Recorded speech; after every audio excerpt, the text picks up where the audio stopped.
Okay, let's do a figure drawing stream.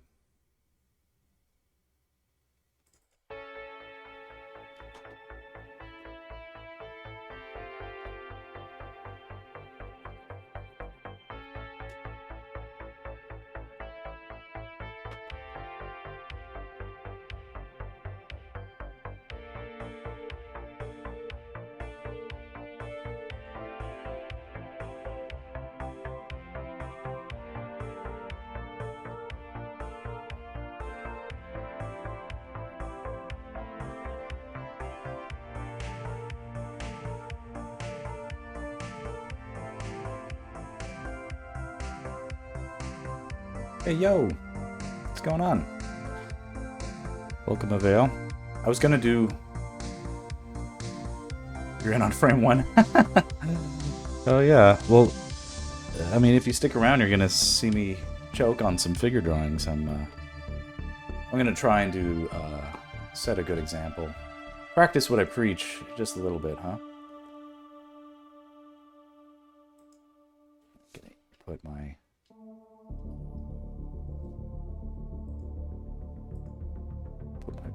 And right away, it's that's a new drawing. We need to pause on that. Here, continue. Let's stop that session. We need clothes.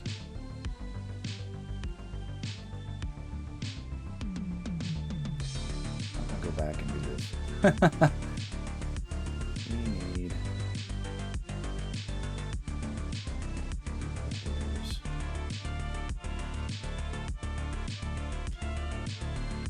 I mean, where do I find not random poses?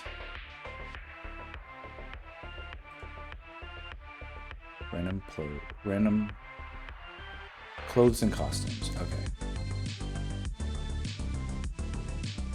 All genders. Pose. Okay. Let's try this. Okay, this is something. So, like, we see stuff like this. Let's see what I can do. Man, I love drawing, but then I realize I can't draw bodies and clothes and then just freeze. So this is like... if I were to set an example with it, I'd say it was a... like, it's a practice, right? So, like, there's no right way to do it. And the point is that you do it even though there's no way to do it perfectly.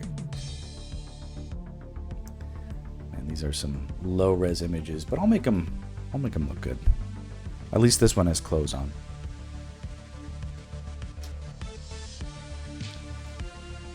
And I won't, I'm not going to spend an hour doing these. I'm a man with limited time. But I feel like, since it's so topical, I'm not sure if you were, in the chat at the time, but yesterday some sort of video has done well on the internet. It was brought up in chat, and I had actually already seen it. It was a clickbaity title, which I'll forgive him for, but it said, how I learned to draw in 6 months, and it was like a perfect, figure drawing example. And so it's completely figure drawing clickbait, but it was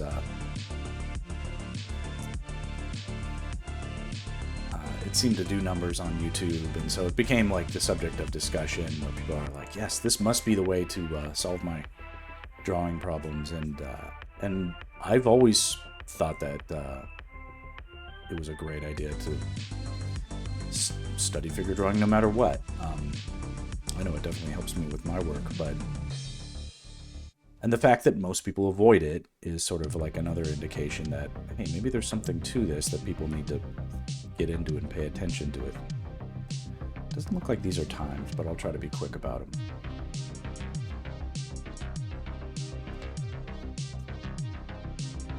What I try to do is, like, when I see a pose, I'll see all these interesting things that I can learn, and so I end up drawing too much. Like, I turn it into like a real drawing with a real study, and that's like a trap you don't really want to do. I do it too often. I fall into that trap.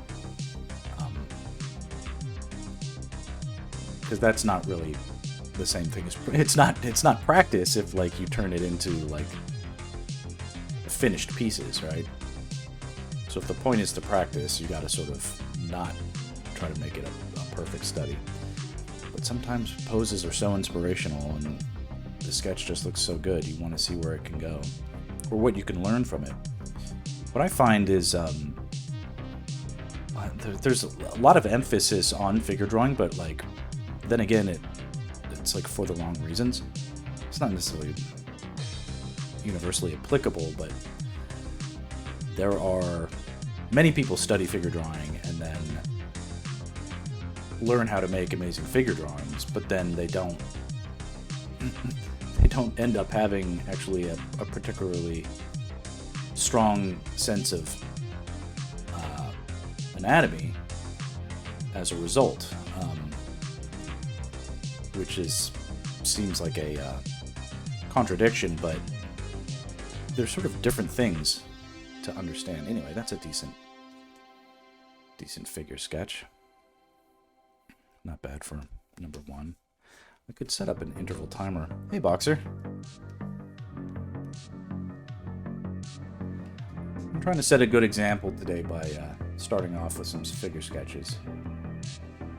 Okay, this one looks safe for work. I enjoy these interesting costumed poses, but where they obscure the body where I'd like to see where certain anatomical landmarks are, I don't know if that's best practices overall. Right now, I'm just using whatever brush I was using last I did the captions for my thumbnails, and so there is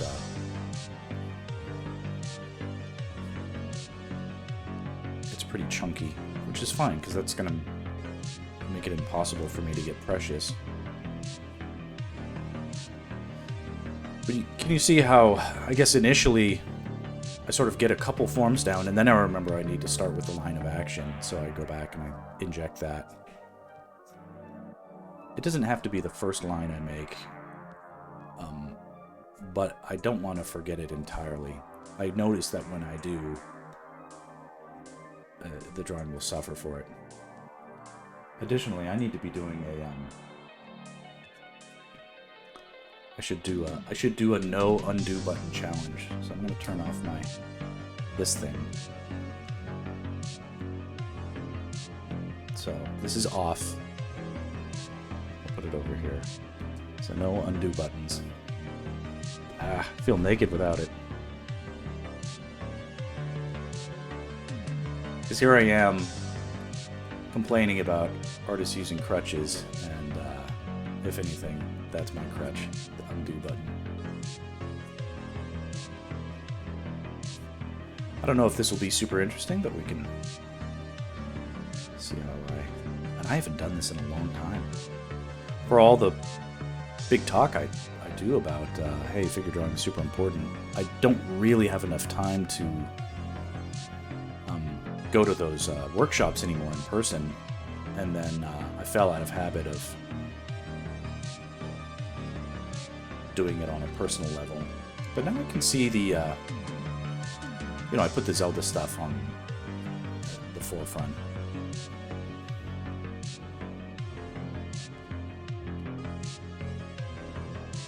But now I'm starting to see the opportunity to unify some of this stuff.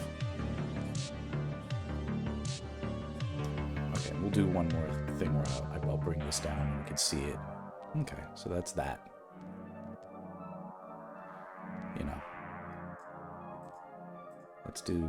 Let's fill the page.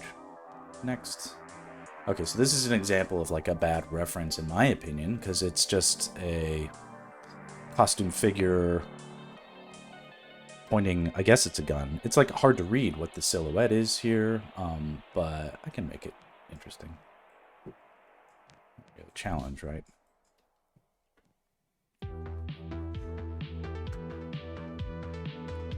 No undo button. How am I going to survive? Let me save my work.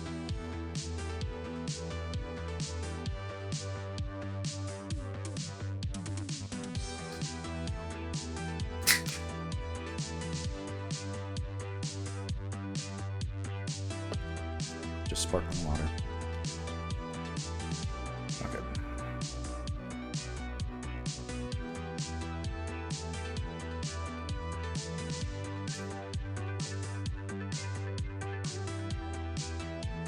Interesting line of action here. Sort of a very static pose.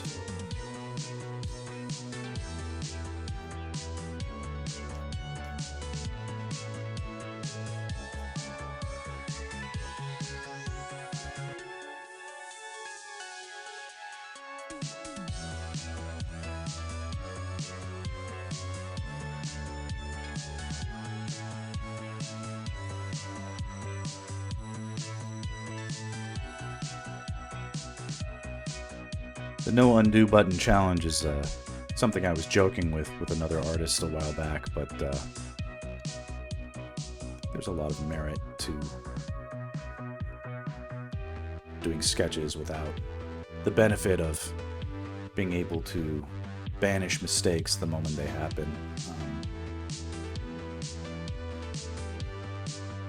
Here, what I was doing right here, where I started shading automatically, that's not something I would recommend at this stage. We have to make decisions. We don't see the form here very well.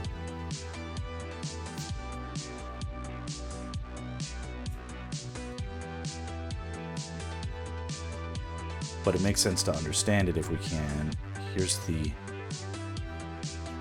best guess as to where the torso is lining up. I sort of see it, you know, pointing up and towards camera, which means I'd like the pelvis to at least be pointing in the opposite direction. If they were both pointing in the same direction, it either means like the camera is in a really weird spot or the person is about to fall over.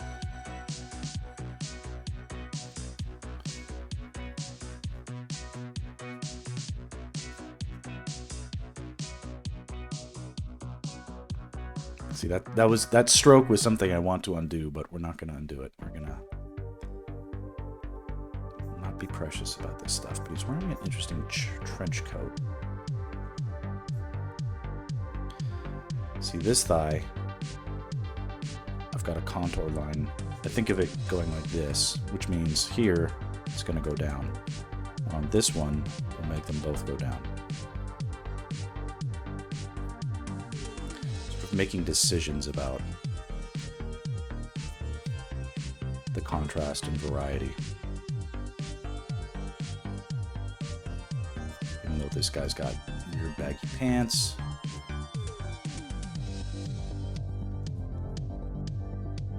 He's apparently holding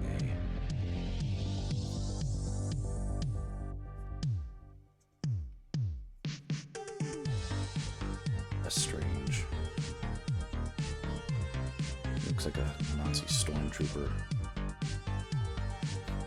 I guess if you wanted a reference of a Nazi stormtrooper shooting out of a window, this would be a decent reference.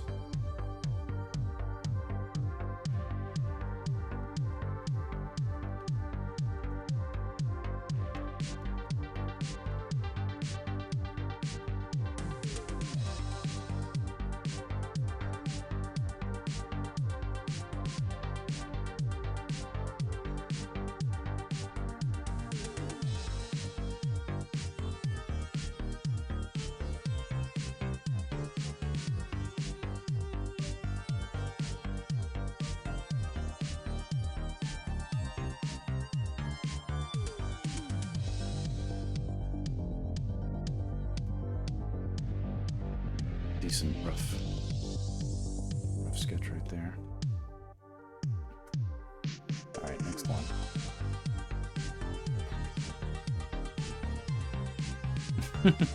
All right, well, we're not going to complain about free resources, but this is another bad sketch, or another bad reference.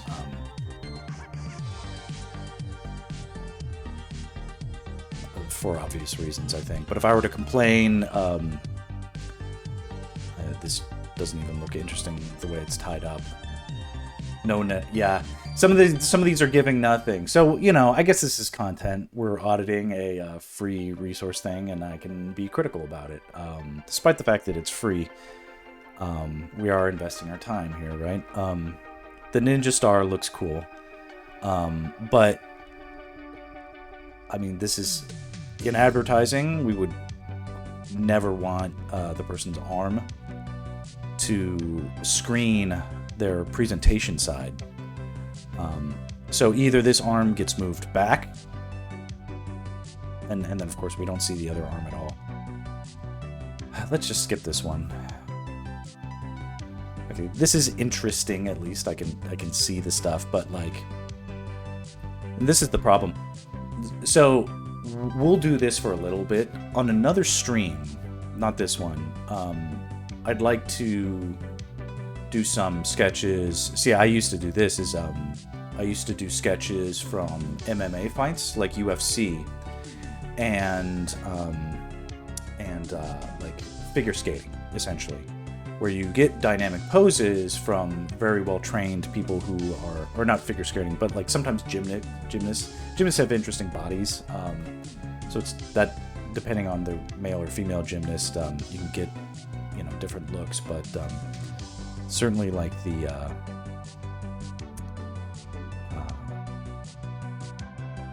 male gymnasts have amazing physiques, and then you can see them doing interesting things with that physique, as opposed to just sort of like these sort of static poses. Because even though this guy's in costume, and that's cool, and he's got this damn, where's my undo button thing?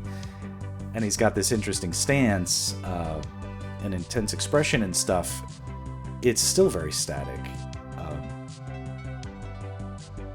But I do think it's important to sort of demonstrate that it's like, hey, you're almost never going to have perfect references.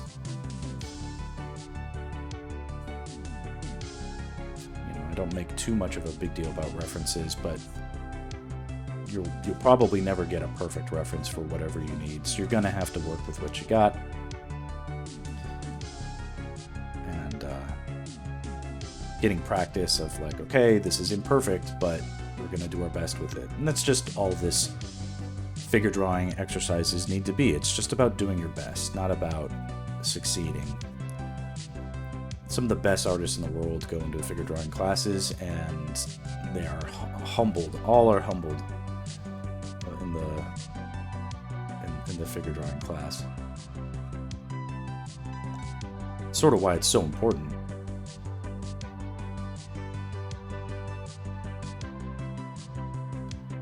Today I'm humbled without my undo button. But I'll tell you something, I'm moving a lot faster without it, so...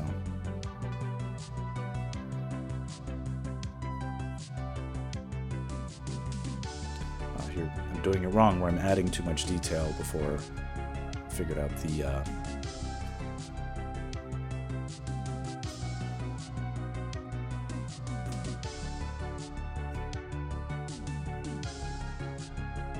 pose of these legs first. Like, I don't want to be adding fingers before I've added the foot, right?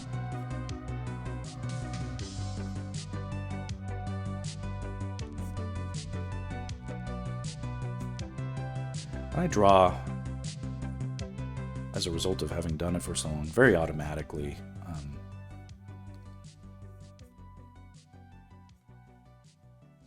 So a lot of trouble, if I do get into trouble with figure drawing, it's often just because I'm on autopilot.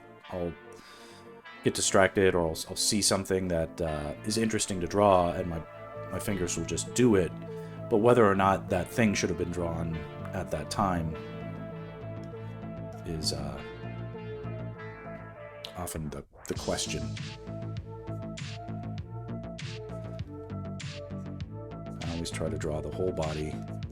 If the whole body is visible, draw the whole body if you can. So if the whole body relates to the whole body.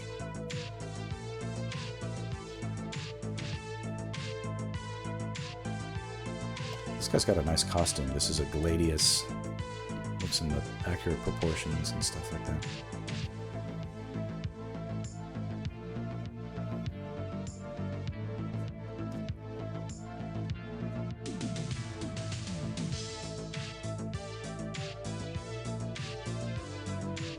okay, in the case of this guy, I even like the lighting, so I'm going to do a little bit of quick lighting rendering. The brush that I have is very good for laying down big chunks of tone. It's sort of like a dynamic chisel marker.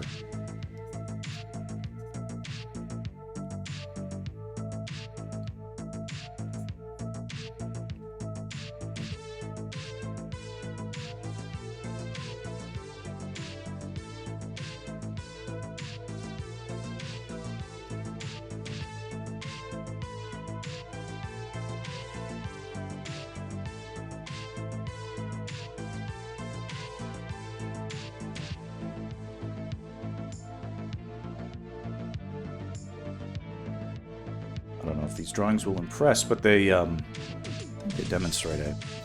I'm not afraid to jump in on a figure drawing session. Yeah, there's these cool sandals that he's wearing.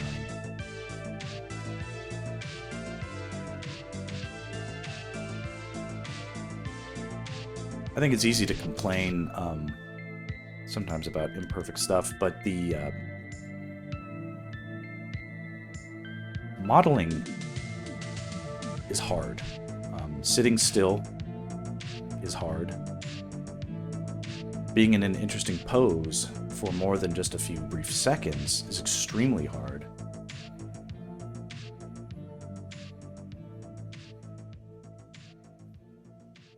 It's like sometimes standing still is impossible. For my kids, being still is impossible. Okay, so we can compare. Not a terrible rendition.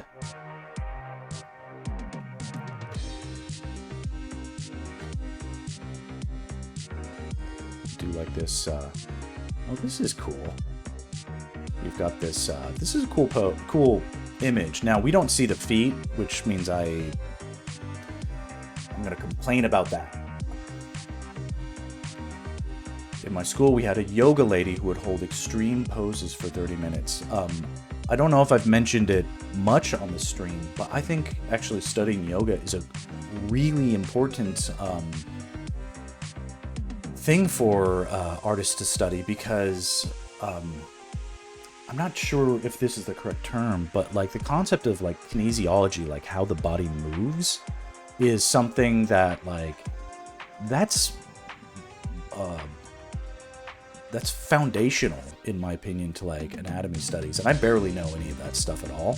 But in like yoga, you pick it up. Like if you just take yoga classes about like just go for the exercise, you'll see and realize it's like, oh, we're meant to rotate this in a way that like I never do.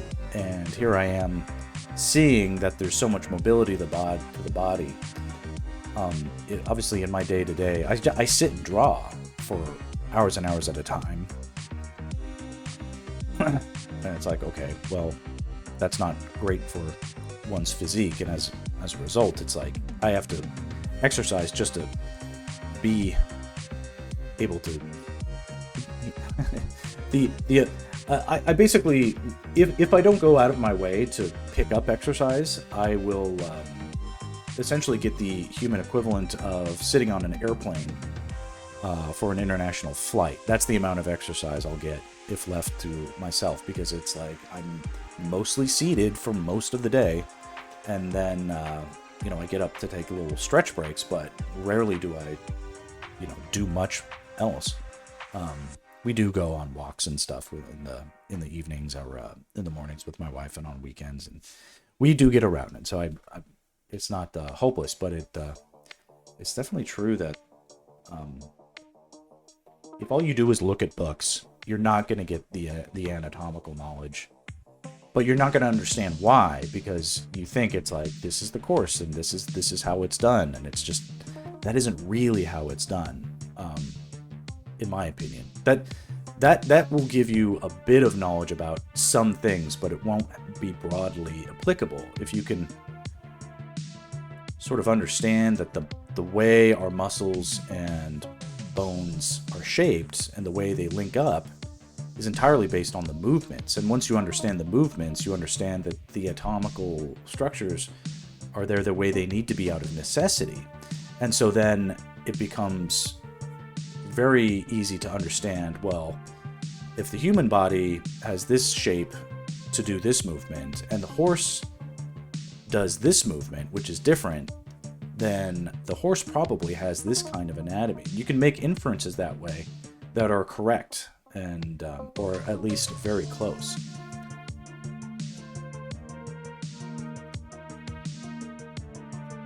Most like mammals have very similar corresponding, like the bones will, like, I'm not talking about the teeth necessarily, and a lot of animals like mammals don't have like a kneecap bone, the patella, for instance, or clavicles, your collarbone. They don't have those, but almost everything else they do. Oh, and then the tail, obviously tails. Animals have tails that we don't really have, usually.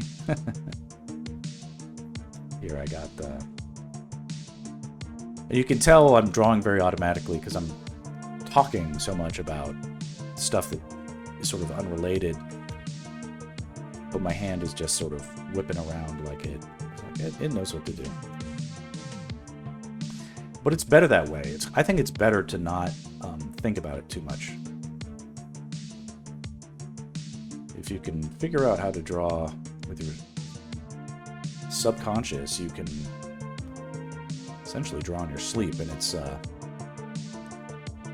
sometimes it's better because you can like feel your way through stuff. Now sometimes it'll lead you astray,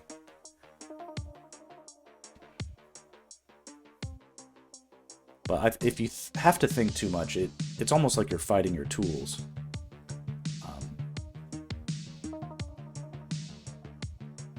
So I do studies, or I used to when I was young. I would do studies when I was watching TV or whatever. I would try to not think about, or like when I was high and stuff like that, or drunk or something, you know.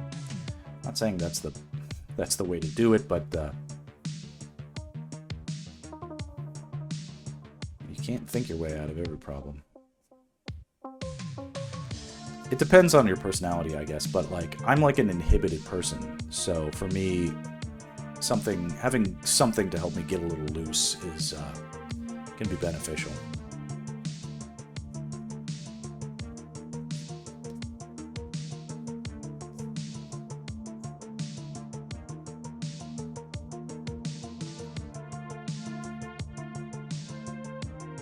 The fact that I couldn't see the feet here sort of nullified any attempt to make a good example of it being any kind of full body pose or line of action. I suppose I could have tried to fake it, but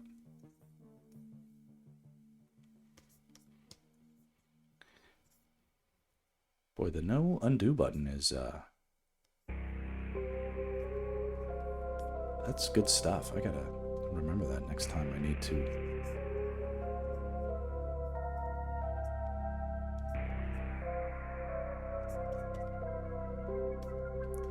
Bring back some serious artistic training.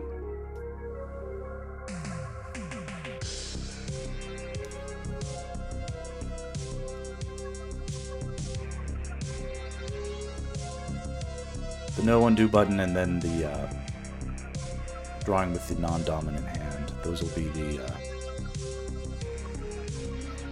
we need the stump max. That'll be the go-to.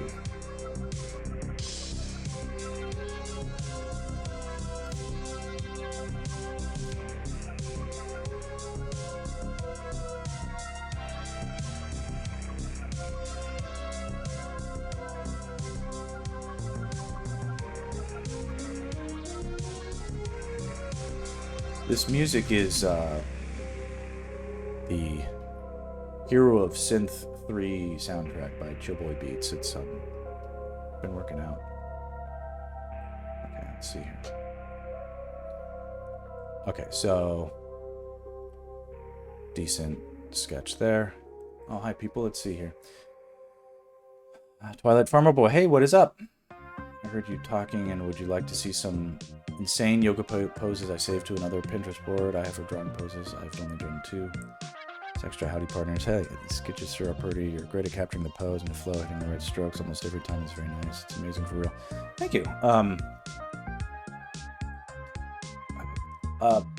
Twilight, if you want to put a link out, we can take a look at some insane yoga poses. I mean, where yoga poses are so extreme, I'm familiar with like scorpion pose or something like that. You know, people who are essentially, what are those people called? They're like the human pretzels. For some reason, that term is escaping me, but I saved them because I felt they'd be fun to draw. Yeah, probably. Well, if you post a link, we'll audit that. Okay, here, this is like a gun. This is a very sort of stooped up, crunchy pose that has a lot of weird... Like, I don't mind, like, oh, we'll bring some drapery into it, but, like, this is not drapery. You know what I mean? These need more... Some of these need some more art direction. We'll skip that one. Okay, so this qualifies as drapery, and is something we can make a study out of, right?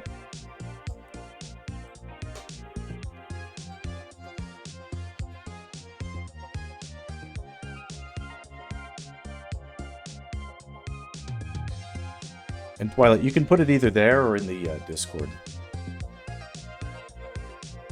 I may try to focus on this for a little bit.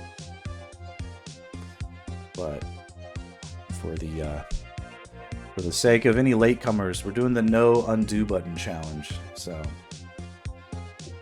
it's the let me try to make this a little bit. Oh, this is a very... How big is this image?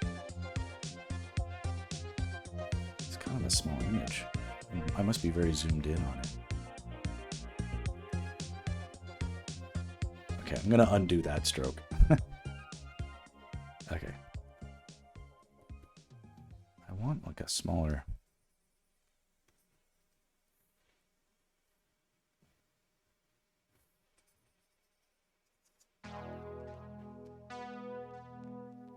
Okay. Let's see what it looks like if we... So a head, and a head is just an oval. We think about it in terms of primitive shapes to start. Once I have a head, often I'll just purposefully stick a big old line of action through it. And you don't have to worry about how long it is. It can be extra long, it can be short. I don't like them short, but as long as it sort of feels like it. If you were to sum up the entire energy of a pose into one single line, that's what you draw. So that's the line of action. Some drawings, or some poses, feel like they have multiple lines of action. That's okay. Pick one. Pick one and make that the emphasis. There's no such thing as like a completely symmetrical pose. At an anatomical scale, at an atomic scale, at least, there are always going to be differences in the weight of one side of the body versus another. There's always one muscle that's pulling a little harder on one side versus the other. It's like a physical necessity that is the case. So this is interesting. It's hard to tell from the photo whether or not the chest is pointing up or down, which means it may be straddling. Like it could be somewhere in the middle, but we can't learn anything from that, so we need to make a choice. Here's the relative approximate positions of these of the pelvis and the hips and stuff like that, and now we're just going to make a choice. The chest is pointing up. We'll just make it point slightly up, and the pelvis will point slightly down. And we can see that her head is pointed down, and mostly straight down, but mostly straight anything is kind of boring. So we just sort of give it a little bit of emphasis to the left or right side, and here I've got her going. So it's this way, and then this going up, and then this way going down. Right? So they're all different.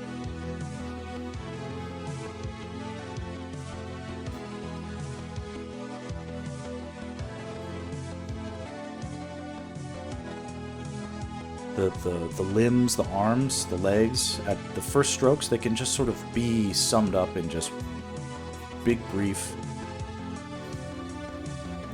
whip-like. What would that be? Something that it's like a tendril, like a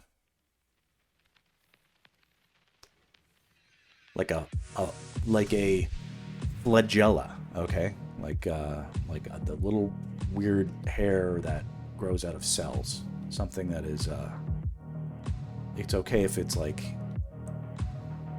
a protoform, type of thing.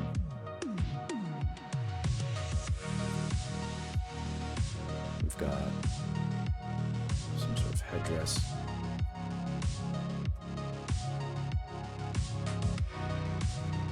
She's got a nice physique, like she's toned, I can tell.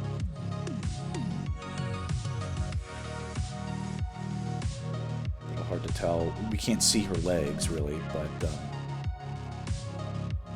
she seems like she's fit.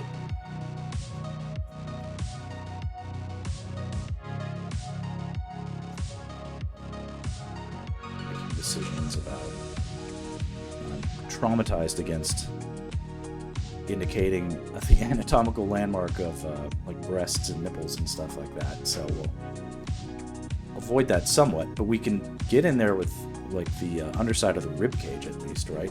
Indicate where that might be, even though we don't see it. More or less gives us the point of the belly button. That more or less, between these two things, we can sort of infer that the crotch is basically right there, even if we can't see it. Which means that here we'd have the hips. Wait,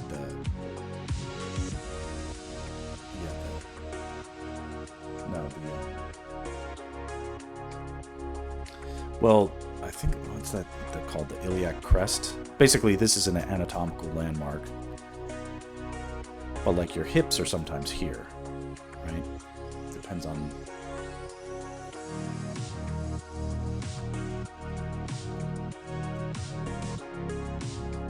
Anyway.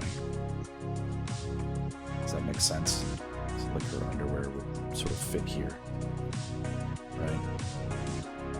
She's sort of crossing her legs. You can't see her knees, but I can tell that she's not tall, and her back leg is sort of being pushed into the picture a little bit in perspective. So it's important to pay attention, like where when you're looking at a reference, if like your feet are right next to each other in your drawing, but they're not right next to each other in the reference, then it could be that you've miscalculated a little bit. So that's part of the perspective, essentially.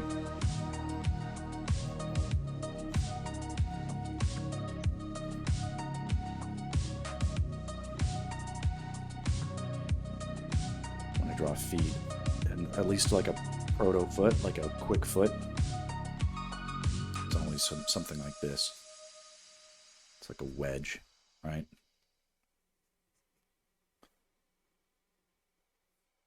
And then with like a big toe, like I have a big toe, so I always sort of indicate the space in between the toes.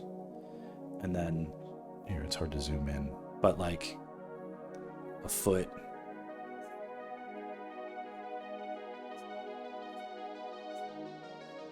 You can kind of go like this, right? Like that, the frontal view of the foot, and then the other feet, or sorry, the other toes. It's just, you can just get a lot done by just doing a really quick. The three in the middle can sort of like be stepped like that. And then the last one, I always sort of go against it, like a little cashew. To honor my wife, who has the world's tiniest pinky toe.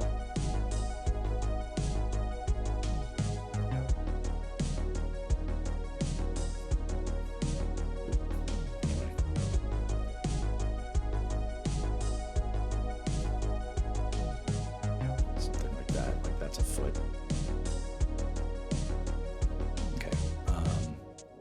Back to this pose.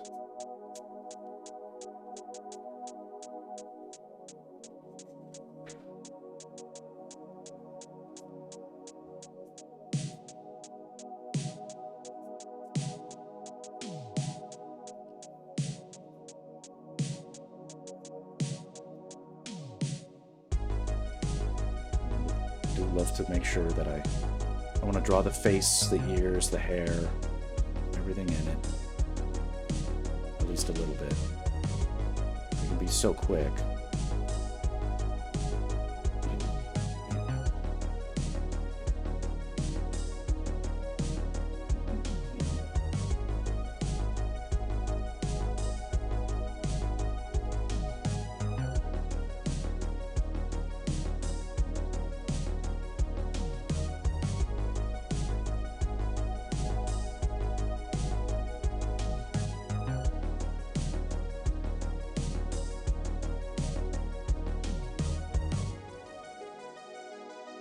Done a lot to overemphasize the jawline, so that's not particularly good to do on a female character, but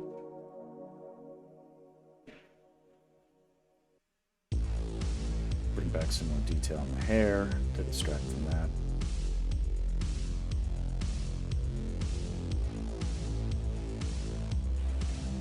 And more definition in the lips. All of a sudden, it's not looking as bad. Okay, so she's feminine again. Not that that's super important, but like, I've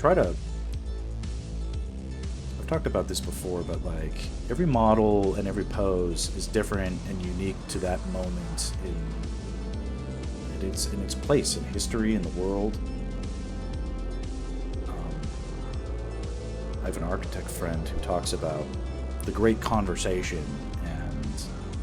When you think about it, it's like we all are sort of taking our turn to say something and contribute. And, you know, if anybody's listening and it makes them think and they digest it for a little bit, and then they can go and have a little bit of the same conversation with someone else in a different place at a different time. And somehow it's all connected, right? We're all influencing each other.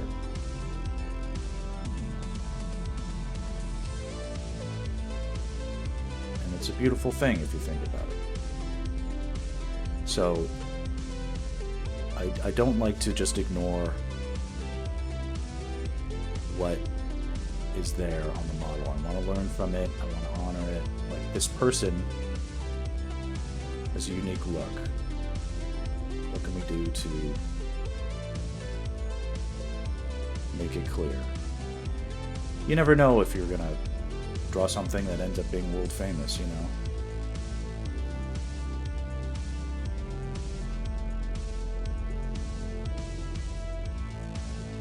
For figure drawing, I wouldn't recommend getting too... It's like the... you don't need to turn them into, like, hand studies. Hand studies... Whereas normally I would recommend, like, oh, you should study everything all at the same time and all together. Hands are one of those things that you can... hands and faces, like, you have my permission to... my permission as a professional educator. No, but I would recommend, like, it's worth it to put in the mileage to study hands as separate from the entire body.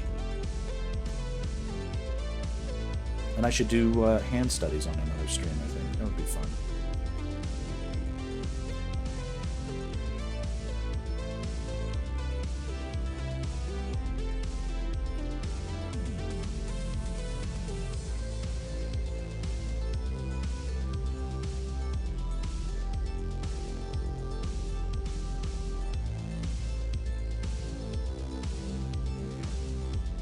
Sorry, I'm not really monitoring the chat as I'm drawing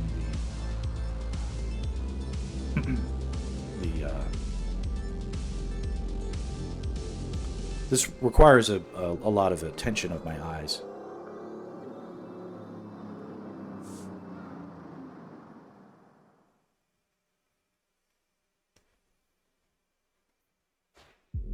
All right, so that's decent. Let's compare. All right, let's see here. Postage general. Let's see here. Save them because if it, no. Oh, no undo. Yeah, cool. Postage to general. Okay, yeah. Well, listening is totally fine too. Everything I say is pure wisdom. It's just pure wisdom. Okay. All right, so that's decent. What I might do is do like a couple more, but then one thing I need to do is I need to go back and do a sketch for my friend, his like D&D stuff. I need to actually make a composition for that so that because theoretically he's going to come and visit me before too long, and I don't want to be empty-handed when he comes. All things being equal, I can find a little bit of time today to do that. Because once a rough sketch is there, I think we've done a good job demonstrating. A lot of it from there can be just the fun, easy stuff. That certainly is the case with like storyboarding and stuff like that. The hardest day is always day one, where you're trying to get yourself mentally caught up to like just even the concepts that are going on.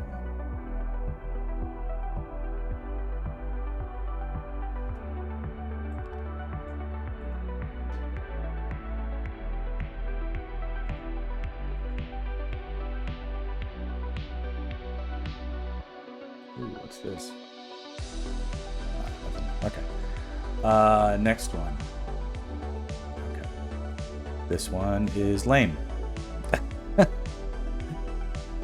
Lame for lots of reasons. We will skip this one.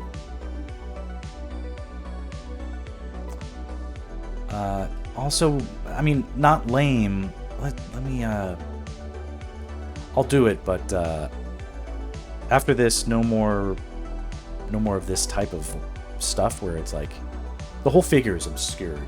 That doesn't mean we can't learn a good amount of drapery, but again, this is sort of like a cartoony depiction of like a he looks like he's from Jim Carrey's The Mask, essentially.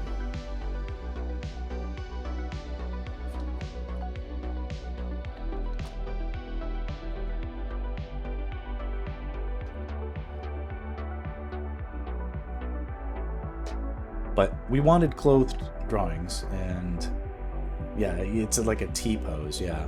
But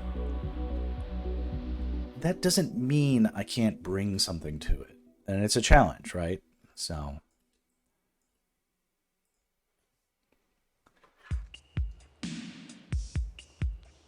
there's my undo button. That's funny. Do a quick save. This feels like it's a different playlist now. I mean, yeah, it hopped out. So let's see here. I mean, I guess Super Synth World? Is this like Mario stuff?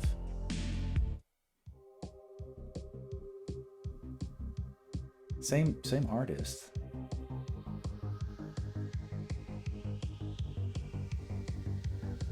Alright. I hope the volume and audio levels are decent. Okay.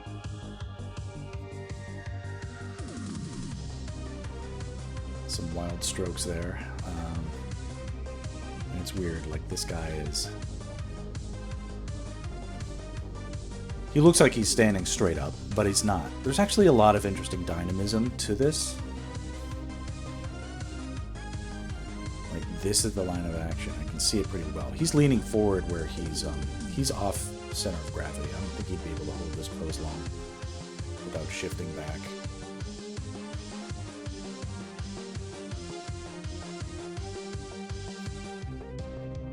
Hat's throwing.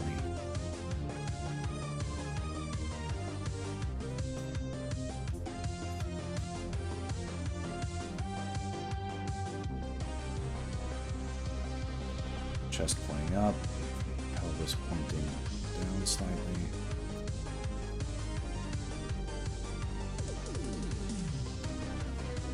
Which is pretty clear.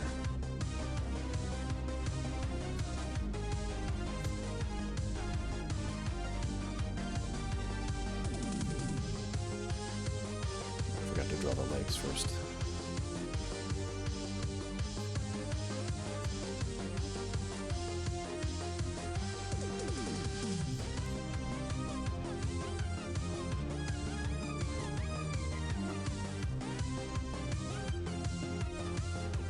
So this is kind of the pose.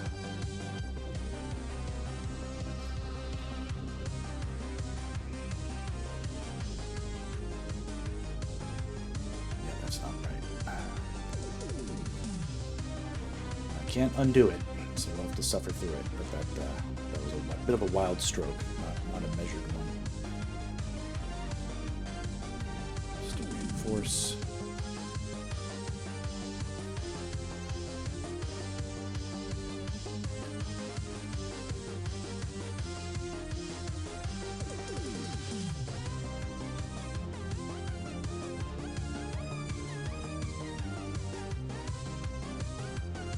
Suited tie.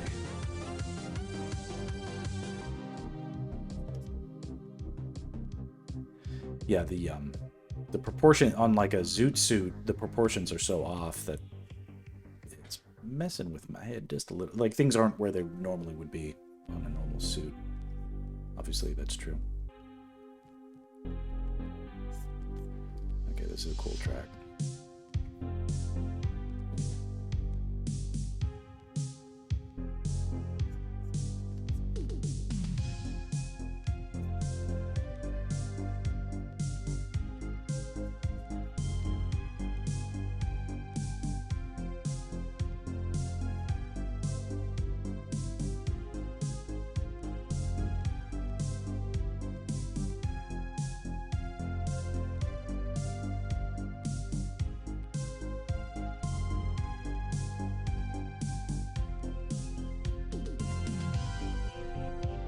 Definitely a challenge to draw someone in an oversized suit, but have it look good.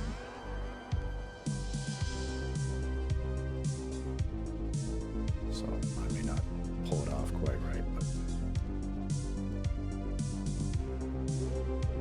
it's okay, we gotta be brave.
Like a part of the coat that is sort of going this way,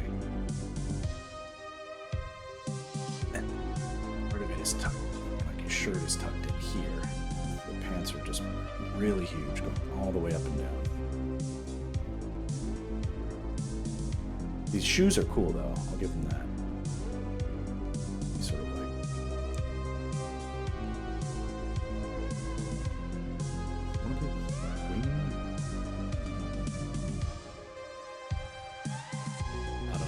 stuff you would wear with spats, whatever spats are, right? Old fashions from the Depression era. I'm not gonna start crying about it, but I drew the feet, like the tip of this foot should really be down here.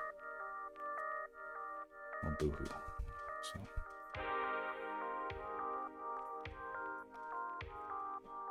Just looking hard to see what the drapery is doing, because that's pretty much all I can see here.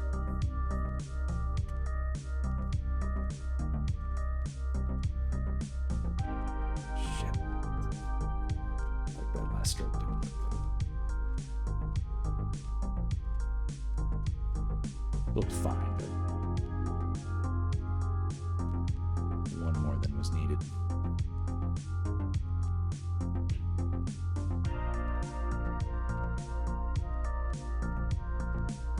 There's this fun kind of line of action to the arm, sort of going like this, right?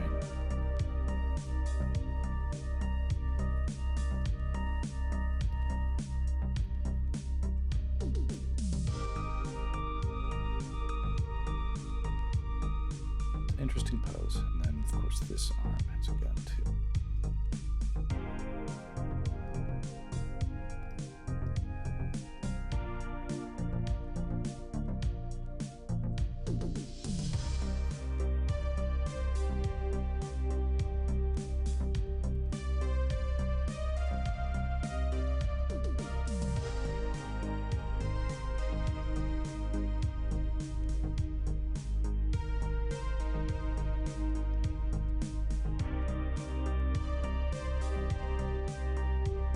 These are fun. I do appreciate these sort of wild chains he's wearing that are sort of like going everywhere. They're really expressive. They capture a lot of action in the pose. Okay, so let's see here. Let's compare the two. Okay, so we kind of get that.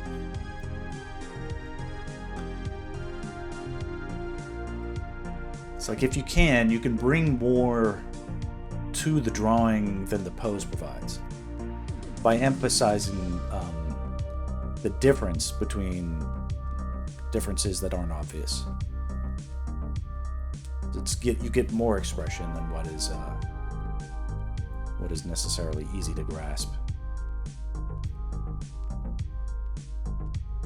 All right, let's see here. Twilight Farmer Boy says, I have a PC and Twitch volumes to the max and you're still a bit quiet. Oh, okay. I'm not gonna say that I have good audio on my stuff. I don't have it pretty well set up. I need to optimize things, especially if there's any post-processing that should be being done. I don't know what that is, but I can turn it up here. But I'm worried about it getting like distorted. Here, let's experiment. If I turn this up slightly, does anybody have an opinion about that? How about now? Anybody hear any big differences? Is that here, this is basically at max gain. It's better. Okay, that's good to know. I think I might have turned it down or turned it up at some point. So, how is it in relation to the music? And I'm sorry if it ever feels like it's getting distorted. One day I'll take this seriously and have it, like, I don't know, harmonized the way it should be. Let's see, I'd put one in the car with the phone volume up by a lot and then get called and the ringtone would be so loud. Oh, I apologize. Try to figure that out. How long do you spend on each drawing? I've been doing some pose sketches last week and I've noticed I have a hard time with proportions. Sometimes I'll lose track of the body and a few limbs are just too small or big. So let me demo and the music is now a bit lower than your voice, which is fine, I'd say. I appreciate, so I always want to know if like the music is weird. Because stuff will come in like, this isn't, I shouldn't throw my kids under the bus like this, but like my kids will come around and like start messing with stuff and they'll unplug and plug stuff back in, which like resets things, and then like they're like, ooh, what's this knob do? And they'll twist it and mess with it, and I'm like, well, don't do that, you know? Because I don't remember what it used to be, and anyway. Okay, if it makes sense to turn up the music, I will, but we don't have to. And Sextra, let me demo a concept that I think is we need the right reference for this. So let me click through here, and I have to click through these a little bit to get a so like for instance, this is a lovely free pose, but it's not what I'm looking for here. We need something. Okay, we have apparently a limited pool to draw from our models. That looks to be about the case. We've got ninjas, Athens girl, and okay. All right. I'm gonna keep going, but hopefully they'll get us. I'm gonna click through till I find one. Okay, this isn't necessarily a bad one. Okay. I don't want to be ultimately too picky, because if I'm going to demonstrate that this is a versatile technique, you know, we can't be choosers necessarily. Okay, so we're going to go with this, and I'm going to show... This is like the Glenn Villepeu technique, which is essentially at the heart of what I'm doing and demonstrating, but when I do it like with my tools and the fact that I barely, you know, am disciplined at all about it, it's not as rigorous. But I'll try to be rigorous when I try to attempt to do this one. And let me see if I can steal a screenshot of it, because I think it's helpful to have a reference that you guys can see as I go.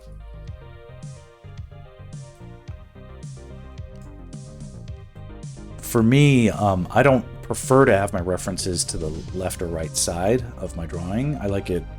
It's more optimal for me that I could see it on top. Yeah, you can draw along. Okay, so draw along with me, and I'm not going to do this super quick. We're going to be a little bit more methodical. But the reason this is a method that I espouse is, for me, this is fundamental and like life-changing. This is like $1 million concept for me. Is the here we have this pose that here. Let me put it up on top for me.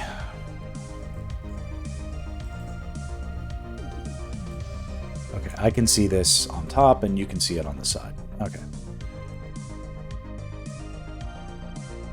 Right. Yeah. Okay. So, yeah, okay, cool. So this, and again, you're probably looking at it on a small image. Let me see if I can zoom in, so you can see it slightly better. Okay. So some sort of like coy court jester is the character, a fool, if you will. But there's a lot of expression here. The reason this is a good example to sample is it's a strong representation of contrapposto, which is, for the edification of all who may not be professional artists, contrapposto.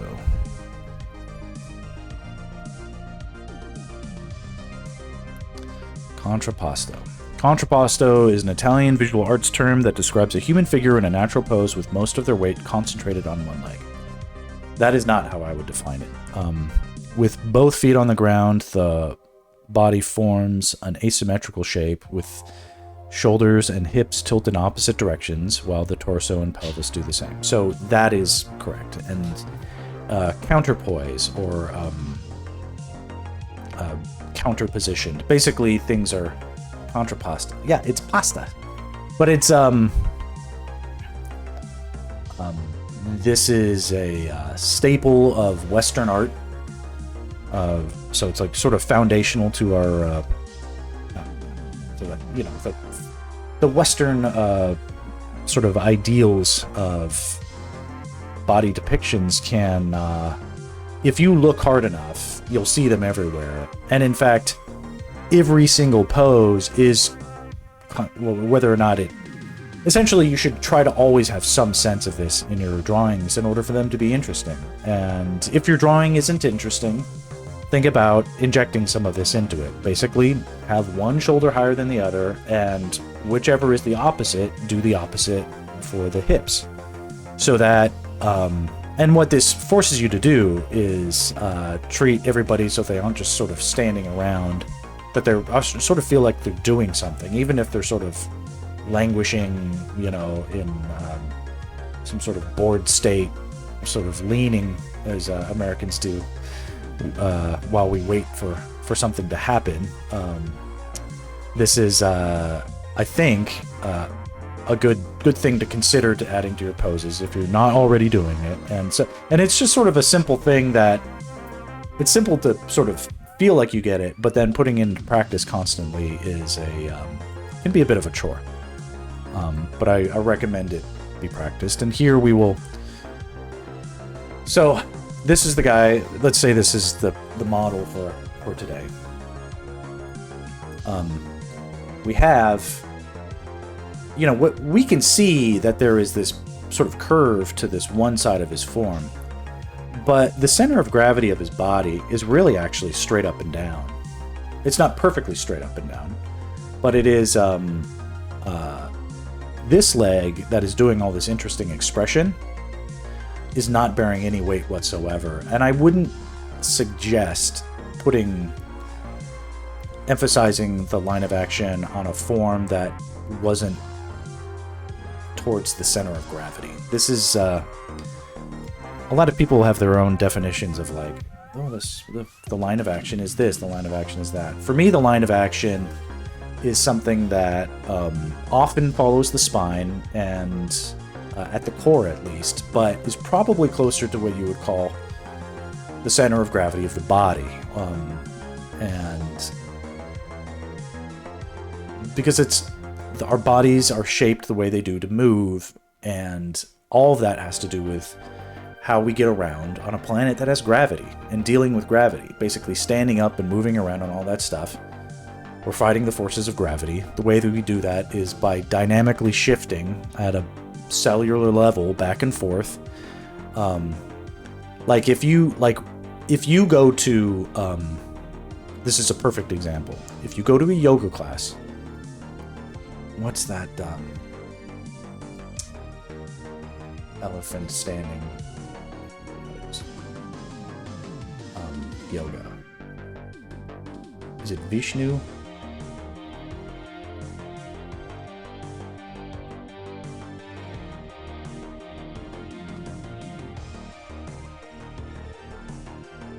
It's kind of like this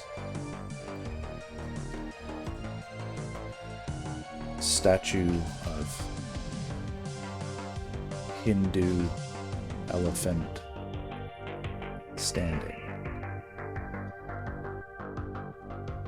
Okay, it's the so this is sort of like, this is it. Ganesha. Okay, so I think this is important to make a point. Okay. This isn't something you have to do yoga to understand. Anybody can do this. Here, I can do it too. Just by means of demonstrating. I can't get like my full body. Okay, but you see how the elephant is standing on one foot. Yeah. So the elephant is standing on one foot. If you can, follow along with me, or make a point to do it after the fact. But if you stand on one foot, you are going to, maybe for a few moments, sort of feel like, whoa, I'm off-center. So then you center yourself. So just keep it up. Just keep standing on one foot. And what you'll notice is that as your body begins to fatigue, because you pretty much nobody does this with any regularity, what you're going to feel is that your foot is shifting back and forth. At the base of your foot, you're going to shift back and forth. Now, what happens is that higher up into your calf muscles, you're going to feel those start to activate, and they're going to shift back and forth. And then you're going to feel it getting into your quadriceps and your biceps femoris, all the muscles in your thigh. Those are going to be shifting back and forth. If there's a muscle that is tightening on the left side of your calf, then that's going to correspond to a tightening on the right side of your quadriceps, which is going to correspond then to a tightening on the left side of your hip, which is going to correspond to a tightening on the right side of your abdomen, like your obliques, for instance. And that corresponds to a tightening on the left side of your upper middle back or something, like in your spine. Basically all the way, basically by standing on one foot, you could basically activate like your entire body out of necessity. And that's a good way of sort of realizing that you, as a means of counteracting gravity, and we don't think about this stuff, but there are these like dynamic energies that are shooting up from the earth constantly through our feet and ricocheting all over the space. It's basically, so we've got this. I'm still doing this without the benefit of the undo button. So like a fiber optic cable, right? How does that work? A proton goes in one side, and it's a mirrored experience, right? It's like it's just mirrors all the way through. It just bounces, right?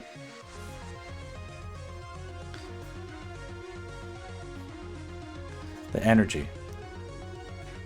I uploaded my little sketch. Yeah, I'm not advanced to know about the muscle placements. Yeah, but I'm familiar with all the curves and the muscles that follow relaxed and tensed. Yeah. So great. So there's not that much to think about then. In terms, like, you basically get it. Okay, so that's cool. So set that aside. So in this guy's pose, then, what we can do is here. You uploaded your sketch to the Discord.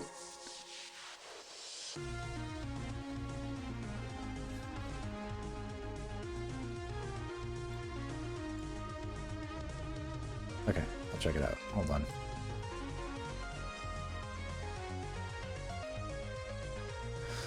To the Discord. Okay. Okay, so this is a good example of where people... So this is tricky, but I'm going to...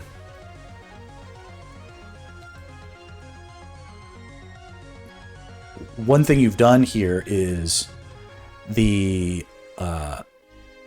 interpreted that, like, so given the way that the jester's belt is, so this is a surface level understanding,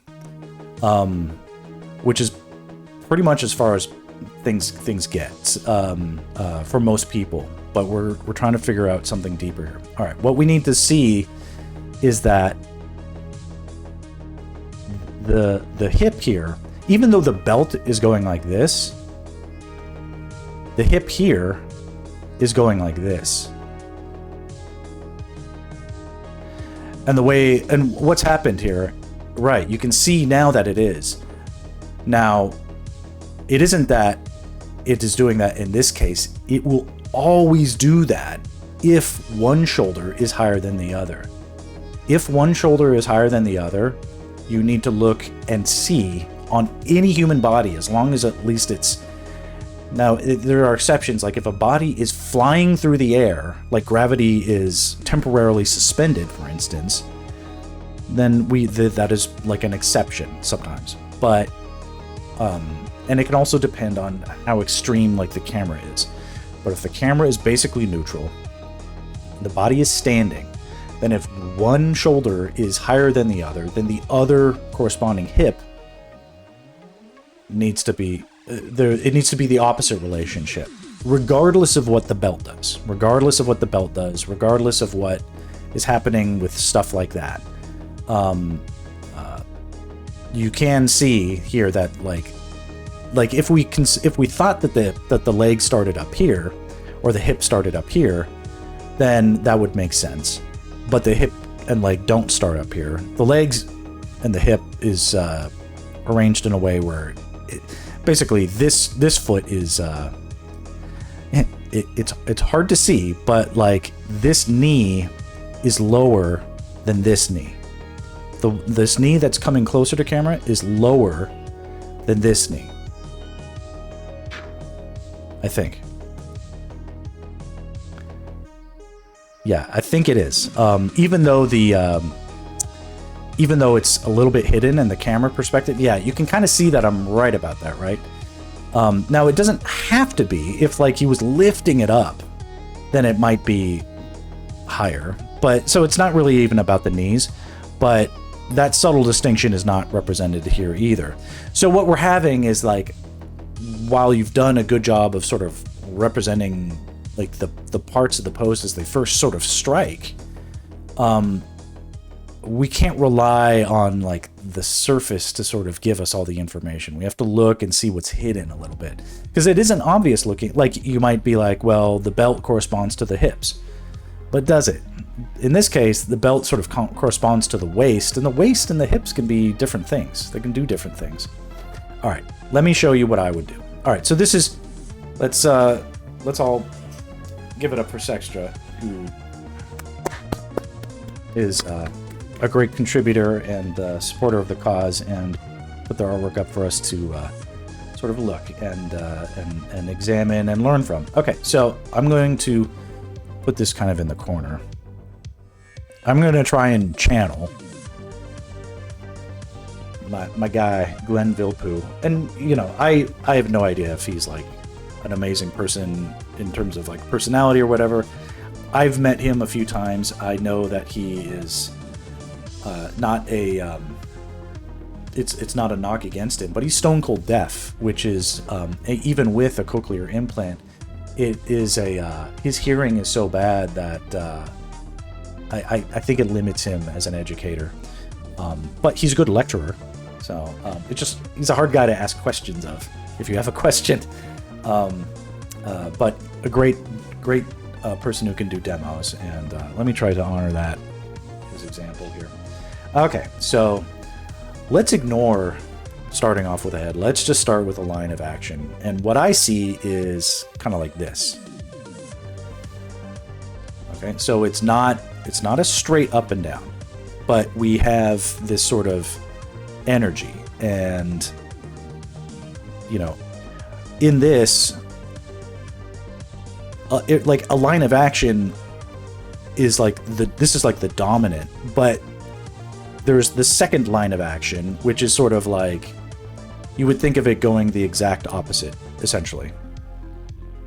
I did a bad job of making it do the opposite, but I'm going to undo that. But the corresponding, see how these, like, it bounces back and forth? There's always the corresponding energies that support the line of action is, like, dominant in that split second moment. Like, that's what you're representing in your drawing. But, like, in the next split second, you might have, yes, well done, Sector. Let me see if I can just sort of represent some of this stuff. Okay, we've got the line of action. Now, I'm going to do this. I'm going to avoid having, let me back up a little. Let's see about this. Yeah. Okay, we have, undo. Like, if I start drawing the primitives, like a circle and like this shape, that makes us think we're talking, like, I'm talking about proportions yet. I'm trying to talk about proportions yet. Let's think about it in terms of, like, energy, all right? And let's use, like, the idea of the line of action to sort of represent energy. And we've got energies that are sort of doing work, maybe that's the way. We have, I think, ultimately, the big, it is always this way, but, like, where it's not necessarily always this way. But here we have, if we sort of think about, like, where the fulcrum of the weight of the pose is, it's kind of like right here. There's, like, a lot of work being done right here in this guy's hip, right? So let's sort of indicate. Now, you notice that it's like, I'm not really being like, oh, like the foot the leg and the foot and stuff like that, thinking about those proportions yet. Let's just think about the energy. Where is this? What is this energy doing? We've got energy here. And then, interestingly, like, we've got a lot of energy up here, right? In this area, right?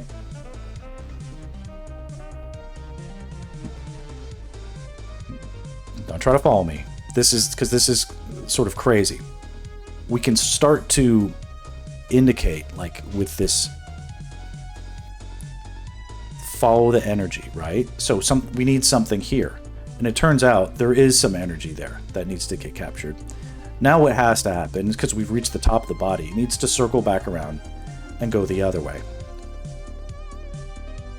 Bouncing here, and then it always does the bigger forms first. So here's like the rib cage, and then it's catching into the other hip, and then it starts to go down into the individual legs.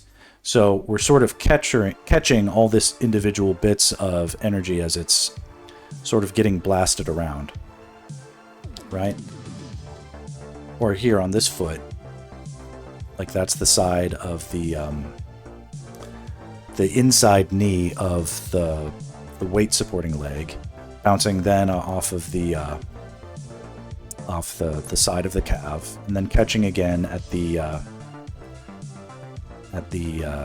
sort of ankle, and then here sort of finding its way at the foot. And the foot has an interesting displacement or whatever. And we're still not really thinking about proportions or anything like that, but we're sort of finding these energies, right?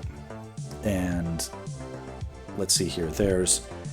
It looks like this this head is sort of leaning. In a way, you can sort of bounce back and forth. Now, this isn't necessarily a great pose because it's crossing over itself, and we don't even see the arms.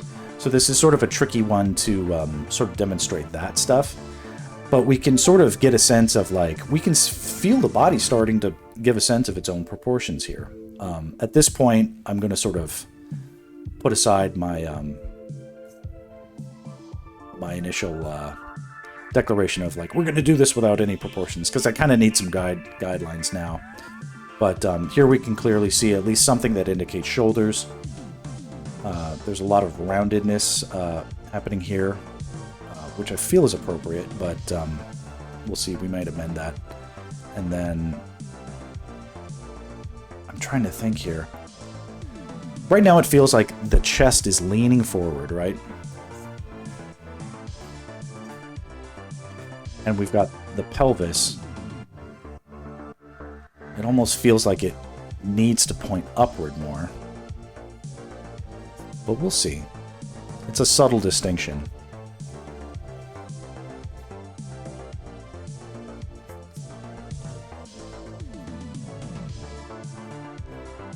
Yeah, we're not helping ourselves much by not seeing the arms entirely at all.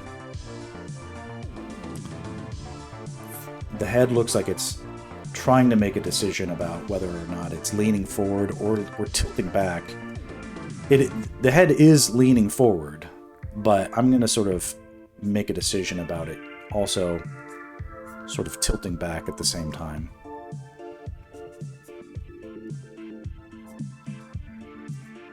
All this goofy drapery. Challenging pose to do this on, but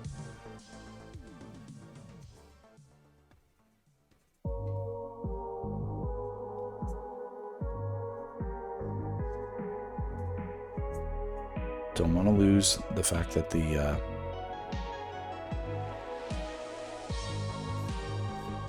this leg tilting out, this leg tilted down.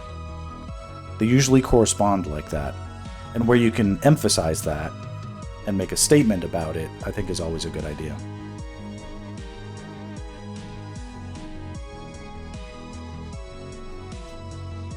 I do like to indicate where I think the underside of the ribs might be, or the bottom of the sternum. These are like anatomical landmarks, and we can't draw nipples, right? You got to guesstimate. Yeah, so we're guesstimating based on energies, though. And look how it's informing the pose without thinking strictly about proportions necessarily. Now, when I learned this, I had already been studying anatomy for about 7 years.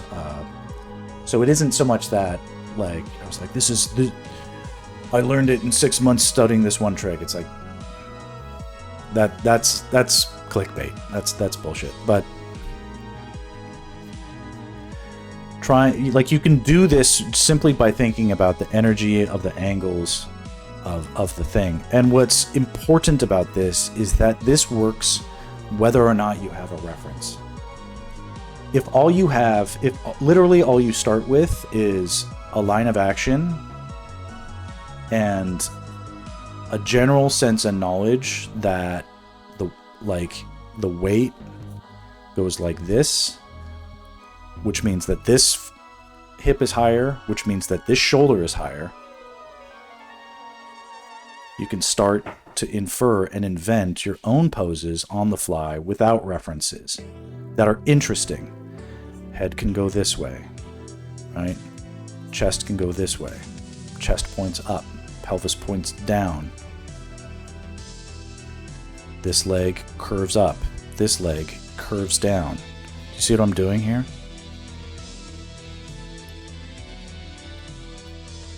Almost everything essentially corresponds to this model. Now, there are like if a person is reclined, that's its own difficulties, and it's like whatever. That's sort of I might say, find some references. That's a lot of directions to think about. Yeah, I mean, also it's like the whole weight distribution, because we're not designed the way that we are for the ability to lay down. We're designed for the way that we are to essentially handle being a primate, evolved primate, like doing long distance, running and chasing down wildebeests and stuff like that. If you do that so fast, it's got great energy, and it's about having that. If you draw it energy out, and it's like not about the parts, but the energy, and emphasize the energy and the way that everything reflects, everything reflects that energy anyway. If it's like, this is the foundational knowledge, like the form of the muscle, the shape of the muscle is the way it is because the energy forces it to be that way. The shape of the bone is that way because the energy forces it to be that way. It evolved that way because that's the path of least resistance, that your body couldn't help but do this, form this way because of the energies that evolved it this way, the natural forces that, assuming we all believe in evolution or whatever, but or we were designed this way because it's perfect because it follows the function, right? So you could make the argument both ways, right? Aliens designed us this way so that we could be no, anyway, but or the simulation is designed. Pick your belief or whatever, but you can find the justification here. Like, there's logic to it. It's not like the muscles and the bones; they're the opposite of arbitrary. And so, if you think about this muscle, every single muscle has its corresponding muscle that is meant to. You're assigned to play video games that enjoy sunsets. Yes, exactly. I mean, here, look at this physique, I'm designed to hunch over a desk and draw, right? Anyway, so there's a little sketch here. And so now, from here, whether or not I didn't really draw any primitives for this. It was all just sort of looking at the references and finding where the energies are and the angles of stuff. And now we can... if I take that down, and now I can draw what should be a pretty competent sketch of this dude. Just right on top. I can pretty much ink it from here. Because the reference here should correspond up pretty nicely. And this isn't life drawing technique really, but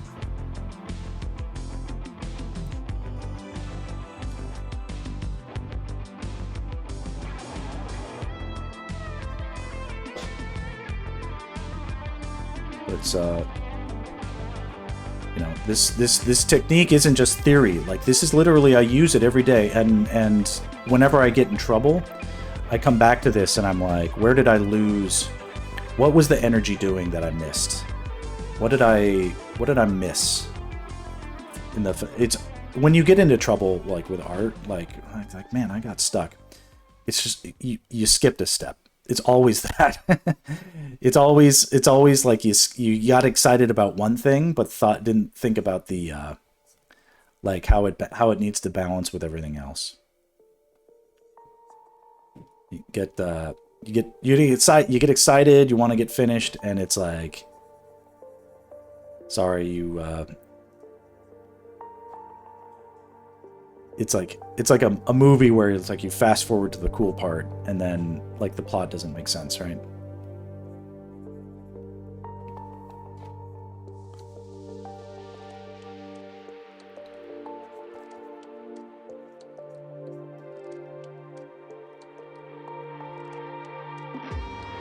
I got that face down in a second. I have to skip the face when you finish the sketch. I need you to do it again, but fast, so we can learn even more.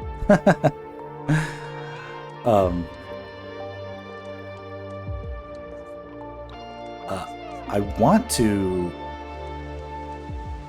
You know what I'll do is I'll try to make this a little bit more of a regular thing that I'll try to do. I know this is important. I do a lot of figure invention in my day job. You know, they need me to draw fast at unconventional angles. Like if I had to look up a picture every time I had to draw like a person doing something, it would be something that would take ages and ages. I'd never get done. Like the deadline would be expired by the time I got the references together.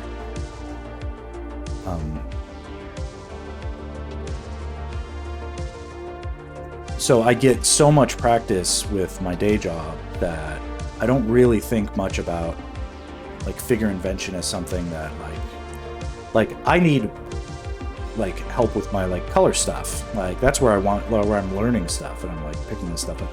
This is great foundational practice though. Like whether or not like I feel like I know what I'm doing or whatever. It's like yoga. You're never so good that you need to stop.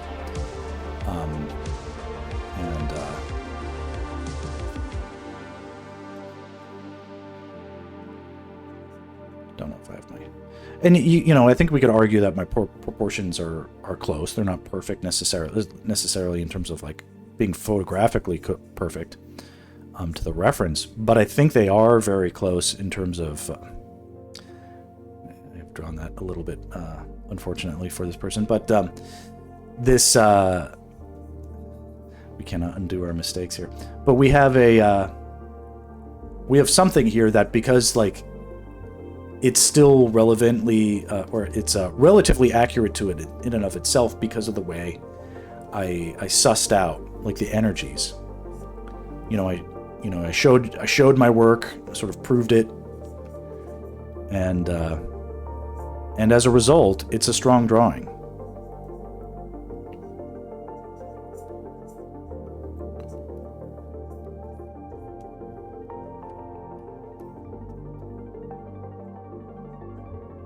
Person has a curious expression.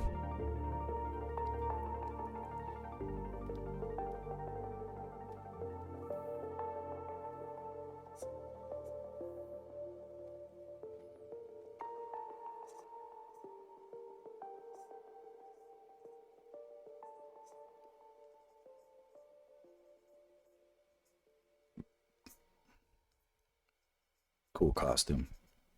For like a fool, I think he sort of played the part well.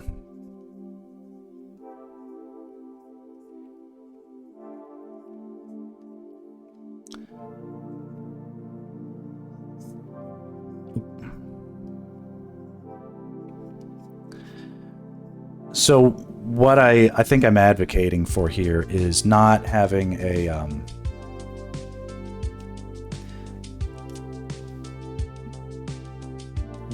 don't fall if you are doing a comprehensive, like a dedicated series of like a 6-week journey. Scroll was talking about this. This is why it came up in conversation. He saw the same video I did, people are all of a sudden talking about like, yeah, I'm going to do a 6-week figure studying challenge, and I'm going to be a genius at the end of it. I'm like, please do that. Everybody should do that. But also, don't, if you can, avoid falling into the trap of conflating learning how to rote copy at speed with a reference with truly understanding why the human body does what it does. That's really almost the only thing you need to focus on, because everything else is subordinate to that, right? So let's see here. Oh yeah, I was just about to ask, do you focus on specific things when you do these studies? Have you focused on specific things in the past? Damn, that's a solid sketch. I think it is. Let's see here. I'll pull this down so I can actually see it. Because it's like when you view things at a distance, again, like I think it kind of does a decent job. And it wasn't a, like if I was to nitpick about something, I think I'd like to, nothing about this needs nitpicking, but yeah, it's just a tricky pose. Like I'd rather see like that sort of overlap, but a little bit more clear.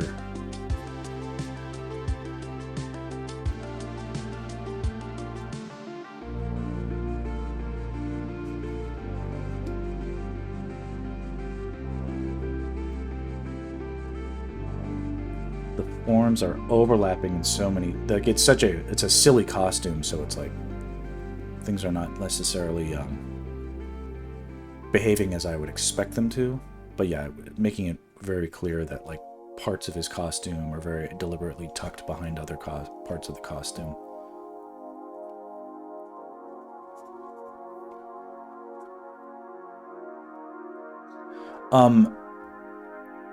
Twilight, to attempt to answer your question, I don't really previous to to be honest, my very first stream that I tried on Twitch was a figure drawing stream that was costumed. I suppose I could re-upload it. I just think like I didn't have any audio settings that were worthwhile, and I didn't. Really, nobody watched it except I think my little brother. And as it was, I was rusty at the time and very nervous. And when I looked at the sketches afterwards, I was like, man, these are terrible. So I'm like, I won't do that again. They were, in fact, not terrible, but I felt like they were. You can see what I'm doing here is I'm sort of like using some spot blacking to emphasize where overlaps are occurring, where it wasn't as clear in that rough sketch. Again, it's sort of like a weird pose doing weird things.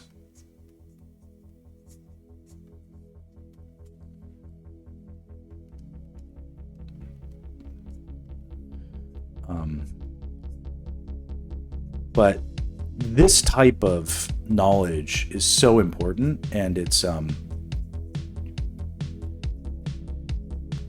being able to draw unconventional poses without struggling is super important. The legs are looking decent. I think they're looking a little decent. I mean, I think it sort of justifies its myself making the case for it. All right, well, what do we think? I mean, they're all scribbly. They look like crap to me, but it's fun. My brain is highly activated by this type of challenge. It feels extremely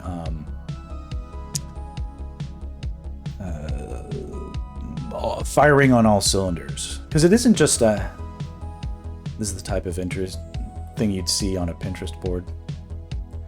Maybe I'll post it to some sort of I don't know. That's like a nice board. I may arrange these a little bit. I'll save this and I'll rearrange it a little bit. But let's move from practice to application. This will be but I appreciate the encouragement.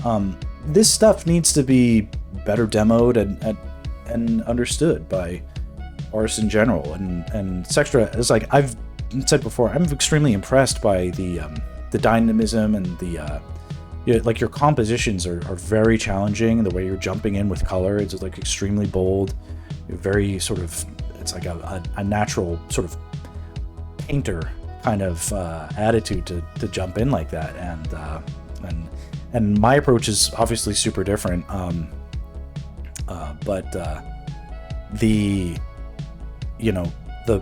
I appreciate that you're willing to sort of have a sort of, I need to put more practice before I work. I want to sort of emphasize a little something. I don't advocate necessarily for just tons and tons of practice. I feel like that is important. Let me put it this way. If you are feeling like you're stuck, then I do think it is a good thing to go back and foundationally sort of like see what you can explore. Because the foundations are always like the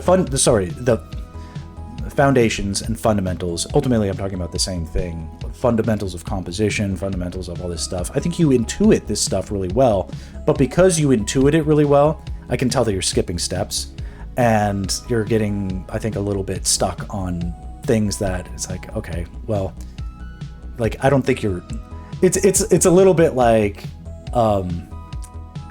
here's, I want you to take this as a compliment. I'm going to pull up a meme.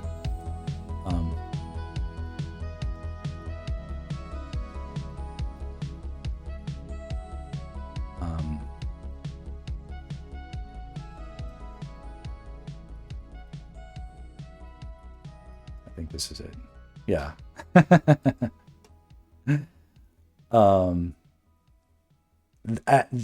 It may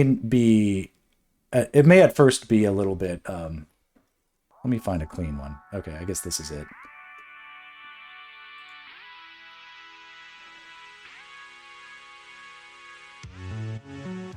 Here, this is it. Okay. I think this represents well the anxiety that I think you're feeling, whereas from, like, this might be your experience from your perspective, but when I look at your art, like, this is what I see, where I'm like, okay, you just need to, like, tweak very small things in order to see great improvement. Whereas I'm like, oh yeah, you just do this one or two things and you'll be set. And so from my perspective, I'm like, that is it's an easy thing to say, but I want it to be a compliment, where it's like you may not have as much work cut out for you as you are sort of expecting there to be. I think you have the way you were challenging yourself with some very difficult compositions, and bringing like a cinematic and a really storytelling perspective is it's a unique and worthy POV. And so part of me is sort of like, if I hope you're not interpreting like me doing demos like this stuff as being like, yeah, you need practice more. It's almost like, because at a certain point, the mistakes people make kind of constitute like the style that they have, right? And I like your POV, I like your style. And if it came to be where it's like, we could see more of that as opposed to, you know, no, I have to go back and study more and do more foundational work, I'd be like, yeah, but I kind of want you to just keep going. No, I feel good practicing, I just don't do it enough. All good, all good. This is my my lighthearted poke at your. It would definitely help. Yes, of course. But it is a. It is one of those things where it's like, don't feel that if any of this is making it feel like you've got miles and miles of. It's like, no, that is not the case. Not from what I can see. All right, so that's it. If by getting it is normal to feel like, okay, I got to a certain point, but I don't know how to solve these things and whatever. And I get that way with my art too, and I have to follow it through. I had no solutions out of like the hard, the standard that I was trying to achieve, where I'd be like, let me add color to this, but I can't just like, I know I do great black and white stuff. If I do color stuff, that has to be good too. And so my threshold for color being good was a lot higher than I think you know, is necessarily. Ooh, cheap viewers. Let me ban this person. Let's see here. Okay. Hey, do you ever do storyboards for comics, like thumbnails, basically? Yeah, I have. I used to have a comic. I used to do. Yeah. Yeah, yeet that fucker out of here. Upload a quick sketch, B2, and Sextra improved his. Let's see here. Let me look at this. This is in the Discord, I assume.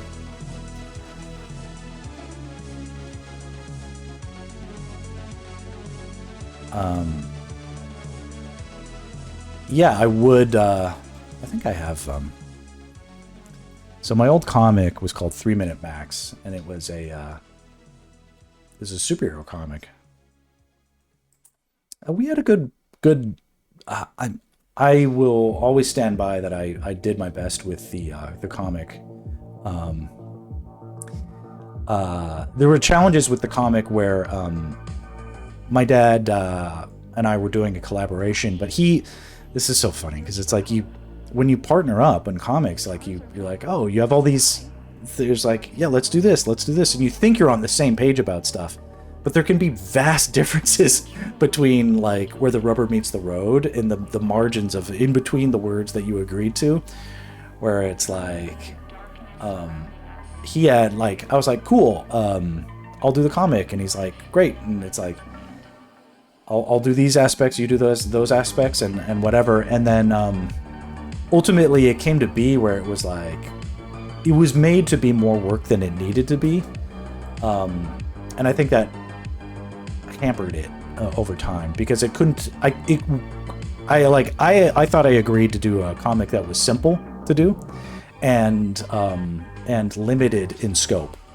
And he was like, nope, it's going to be the best looking comic we could possibly make, and which has its merits, but it wasn't. I don't know if I would have agreed to that in the beginning, and then no, it's going to be an ongoing series. So we got almost 200 pages into it, and eventually, what ended up happening was my daughter got sick, and when that happened, I had to ultimately set aside anything that wasn't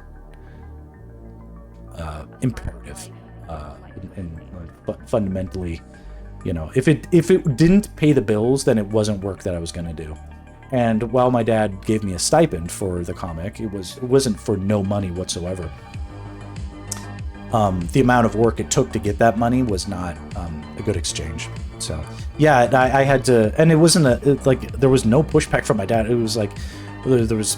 Everybody just sort of understood. It's like, this is going to go on the back burner until things are very different. And then COVID hit, and it just felt like everything was like, so even when my daughter got better, I ended up having another kid. And so then the drain on my time, I basically had no downtime to work on it. And so I couldn't. But let me pull up some samples. Now, 3 Minute Max, this was a comic that the entire intent was to be sort of as violent as possible. And it may show a little bit of the growth I've exhibited as a person. Some of these later issues, though, are very well illustrated. And since we were talking about doing roughs for comics, let me see here. Let's see here. Okay, that was a rough sketch, but there's not much getting depicted there. Let me pull out this one.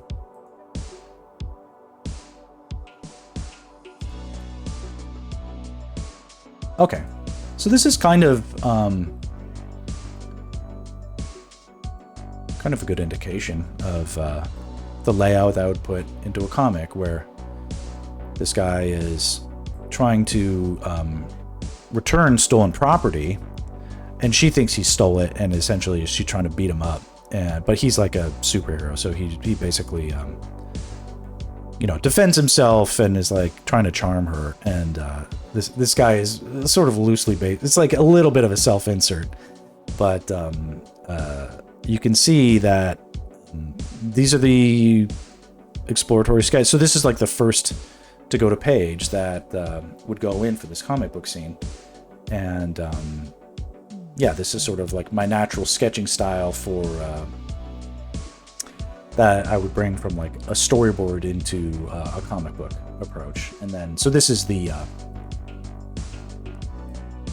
hell yeah. So this is a, that's that. And then the finished work, I guess I can kind of see if I can, this will be cringe. I don't know if this was a great, I don't know if this was a great, great version of the, okay, you can see here I'm inking it. So it's not too uncommon, or sorry, it's not too different from the, like to me, I look at this and I just see 1,000 mistakes. But here you can see I'm like doing the fills, I'm doing the flats,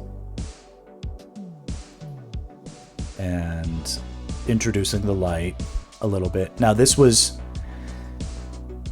you know, with the Zelda stuff, I give myself as much time as I want to get stuff in. For this, I was getting paid like small amounts of cash, so it didn't make sense for me to spend all day on it. I needed to have quick executions.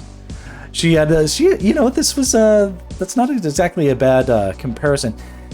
Not based on Miley. She was actually based on a bartender I saw at a bar.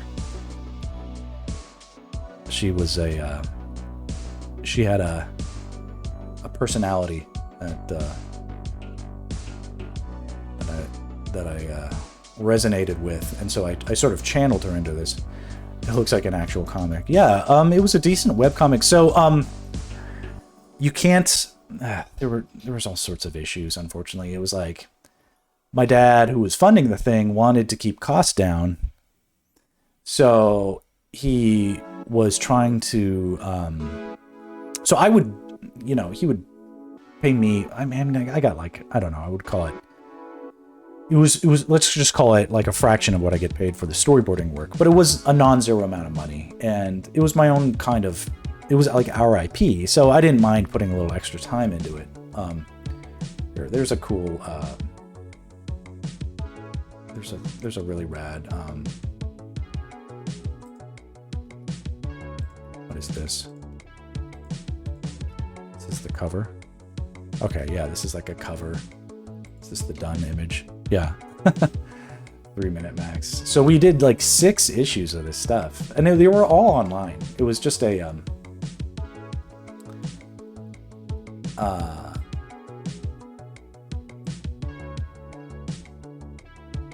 it was like a webcomic, you know? Okay, so some of this was cool. Cool stuff.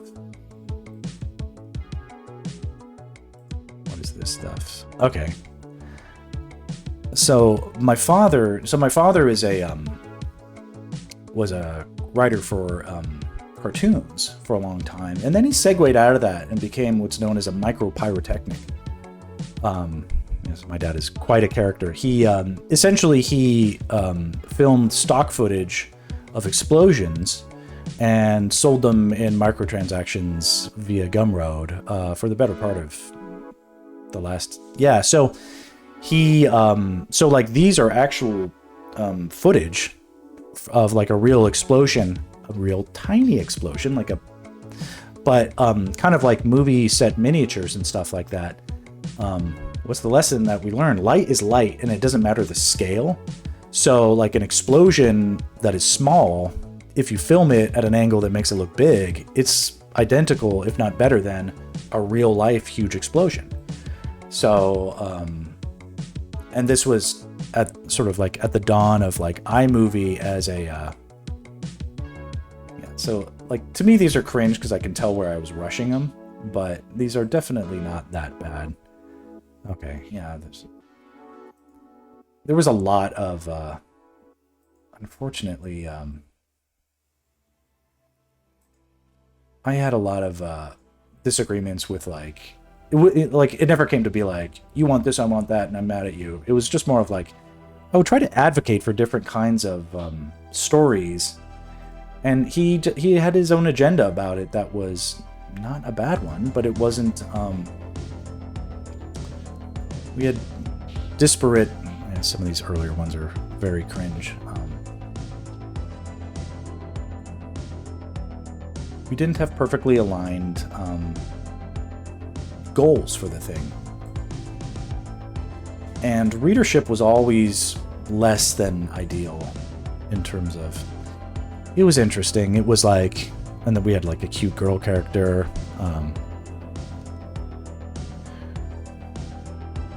We had... I could do for the YouTube thumbnails. Yeah. Where did we host? It was on let's see here. Comic. No. Where was this? It was like Comic Easel or something like that. It was a WordPress.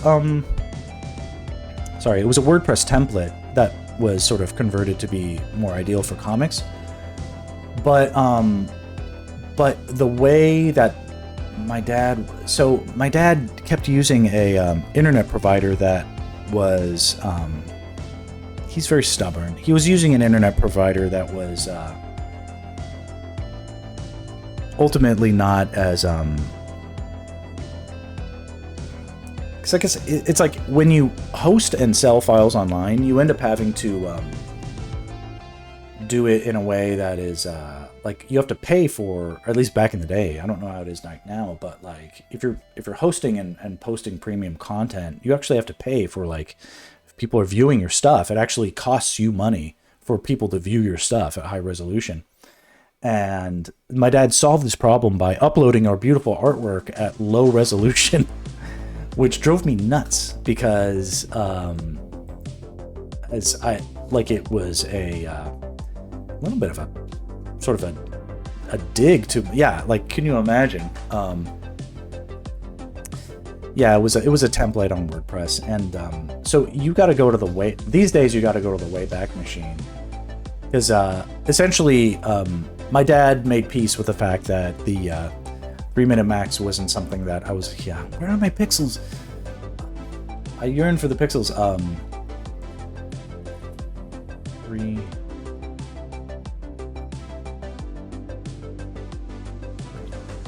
So let's just see if it goes here.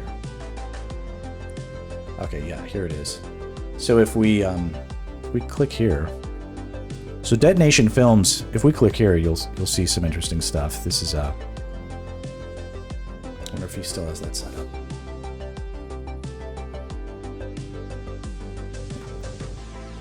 Okay. So my dad is no web designer or anything like that, but like he shot all these interesting explosions, and you can download this stuff. And it's like you'll still see this stuff like even today and stuff. I'm pretty sure. Like, can I link it? Yeah, I'll put it here.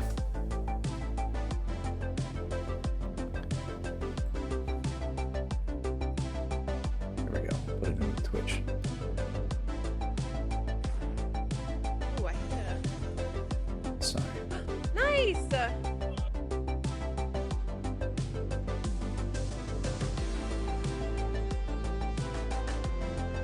Darn it.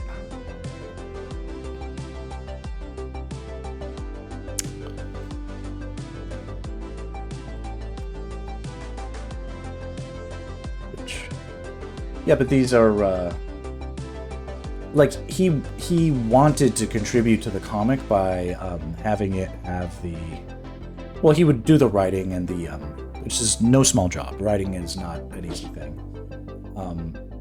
And he would here we go. So that's my dad's link, and then here is so that's my dad's link, and then here's the web for my comic. And you can see here that we have okay, here. You can see here that we have, I've got the echo. Okay. Let's see here.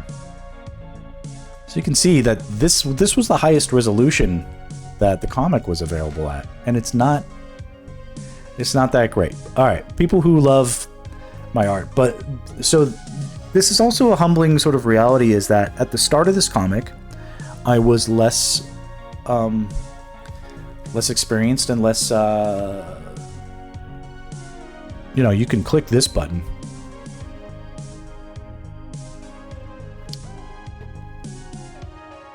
So this first page is all the way back here.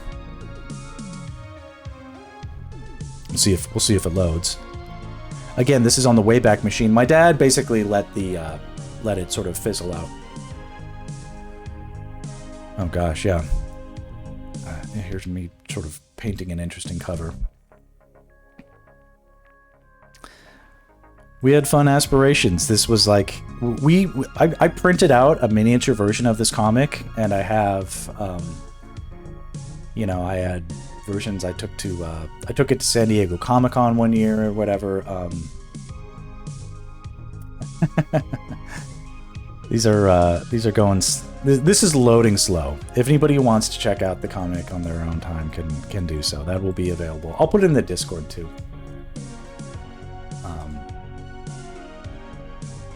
Why not? Why not? You know, because I think transparency and openness is important. That said, we were shooting for an aesthetic. Oh, I see the artwork you guys posted. Okay. Yes, and Sector, I see where you amended yours, and that's more true to the new pose, or the yeah, very good. Let me okay, I'm gonna just post this to general. So that's my old comic, and then my dad is his own bit of insanity. Very smart guy. Got sick of writing for cartoons, parlayed an amateur chemistry. He's a genius. So he basically invented a career of micropyrotechnic sales. And, you know, just ran it by himself. And, you know, made a little money that way too. So, good for him. A lot of this artwork is really good. A lot of it is really bad. But it is what it is. So the stories are violent. If you get into it, they're a little bit, it's sort of interesting. It was like, it's like, what's the postmortem on 3 Minute Max? It is cool. It is, I wish my dad didn't insist on color, because that made it probably 5 times more work than it needed to be. Whereas most comics at the time, I mean, a lot of comics were in color, but did this story need to be in color? It could have been a gritty noir kind of thing, like. Honestly, are there Western style comics not color? I had an idea, like Sin City, for instance, was a Western, you know, monochromatic, but like a lot of manga is black and white, and look what's going crazy right now, you know.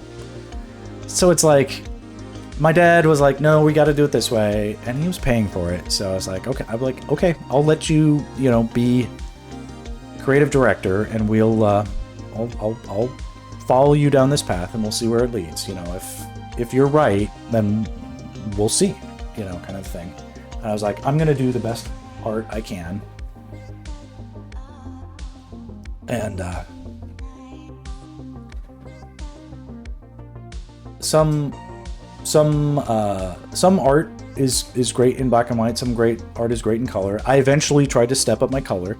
A lot of the color stuff that I use, the color work that I do now on the Zelda stuff, is sort of born out and evolved from the work I did here, except I did it, it was more rushed in this capacity. And it had to ultimately get blended with my dad's special effects that he would layer in.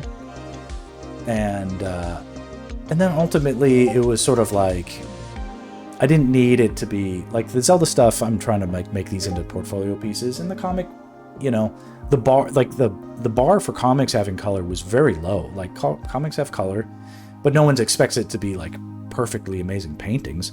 So they didn't have to be crazy. No, don't feel guilty, Avail. I usually push for no color because I want the artist to actually upload more often. And that, I believe, was a bigger issue for it. Because I could have done a page a week in if we were just doing it black and white, right? Instead, it was more like a page every month, unfortunately. Because, you know, we started the comic to manage my my downtime. You know, have something to do while I was in between storyboarding jobs. Well, just as a natural course of things, my storyboard work exploded by the time we got to issue 3. And then by the time we were on issue 5, I could barely put any time into it at all, and I was a father at that point. Then when my kid got sick, I was like, I can't make this a priority anymore. It's like it came to be like, because my daughter wasn't out of the woods. So it was sort of like, okay, I'm done making money for the day. Do I want to work on a side project? Or spend what could be like the final moments of my kid's life? Like, she was literally in a place where she could spike an infection at any moment and die. So it was, do I miss it? Kind of. I miss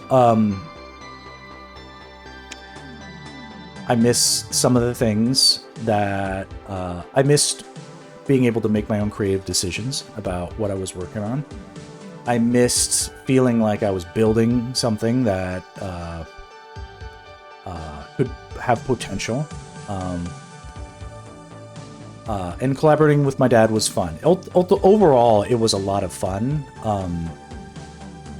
But I would have done it differently if I could go back and start it over from the beginning. I would have just insisted on black and white, and that would have solved everything. Yeah, but I wouldn't have learned the color that I did. As it was a good skunkworks project, because with the storyboarding, I couldn't necessarily take chances with trying new techniques or styles in the moment. You know, I had to do the best job I could do at the moment. But with the comic, I could experiment with like, well, what if this works a little bit more efficiently? And I would find that different techniques would yield better results. And then I could take that back in, because I'd get a chance to practice them, bring it back in, and then apply them to the comic book stuff. So I believe that they worked at, there was like a dovetailing of the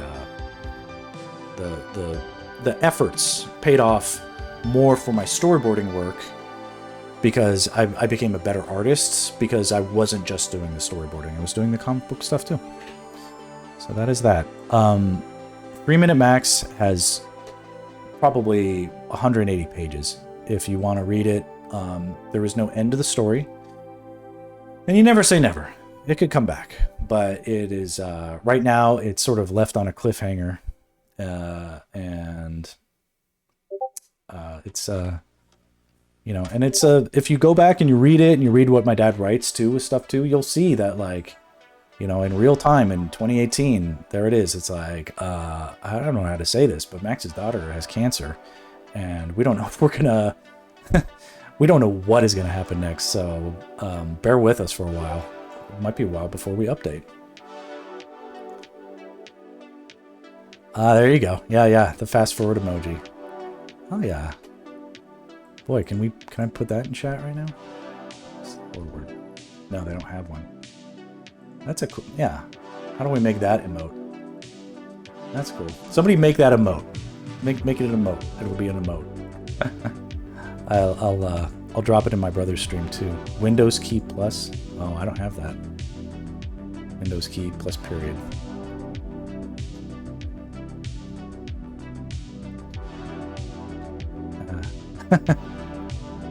That didn't work. That's like greater than or equals to. Yeah, there we go. There, yeah. Throw up the double indents in chat for the win here. All right, cool. So that's rad.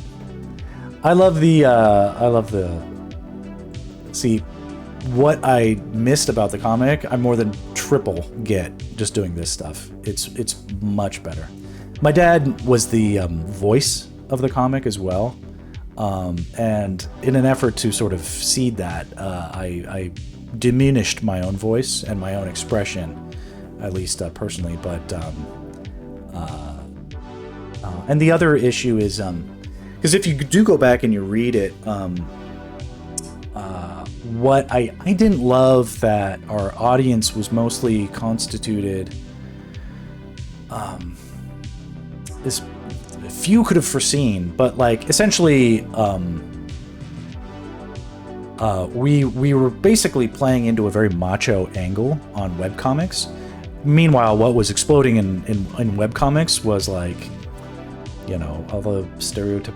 It's like I don't know if it's cringe, but basically it's like if I had made a comic about lesbian aliens in space, like I'd be like a billionaire, you know. This is at the time it was like we had one female character in the comic, and it was just a bunch of, well, I'm being like cynical about that, but like I draw women well, and your story isn't romance, which concerns you. Yeah, it's like the people were coming to comics to get what they needed, what they couldn't get in porn and what they couldn't get in media, which was like the romance and stuff like that. And there wasn't enough in our comic at all. Like our main character's love interest was a ghost, you know, so it was like, and the comic itself was like 99% action or people talking tough. Anyway, what ended up happening was our audience, they weren't toxic, but they were very, it just became clear to me that like, I'm like, there's a lot of basically like guys that, you know, ex-military guys, and there's nothing wrong with this, you know, in and of itself, but like, I personally being like a guy from out, like, I didn't like that we'd be, you know, I'd read comments about like, yeah, not like those idiots in Hollywood or whatever. And I'd be like, well, I am an idiot in Hollywood. And I'm like, I don't love what you're saying there, but you know, to each their own. There was, for better or for worse, it was a test. It was maybe people who needed to assert the presence of testosterone more than testosterone. I mean, to me, I don't have the. I'm a show not tell kind of guy, but this is not a. Well, I don't know what kind of guy I am, but I don't feel like. I didn't feel like I wanted to impress anybody in our audience towards the end, and it was I was really in the end just doing it because I was collaborating with my dad, and that was fun. But like we would put stuff out and we would like intend it to have certain connotations, and people would interpret it the other way. They're like, yeah, get those damn liberals or whatever. And I'm just like, okay, that's not all right. My wife is calling me twice, which means she expects me to answer. Let me call it a stream. This is a good place for us to pause. I'll hop back on later if I can, but this is good. All right. Love you all. Thanks for sticking in. And it must be something that I need to address. So, all right. Yes. All right. And catch you next time. Adios.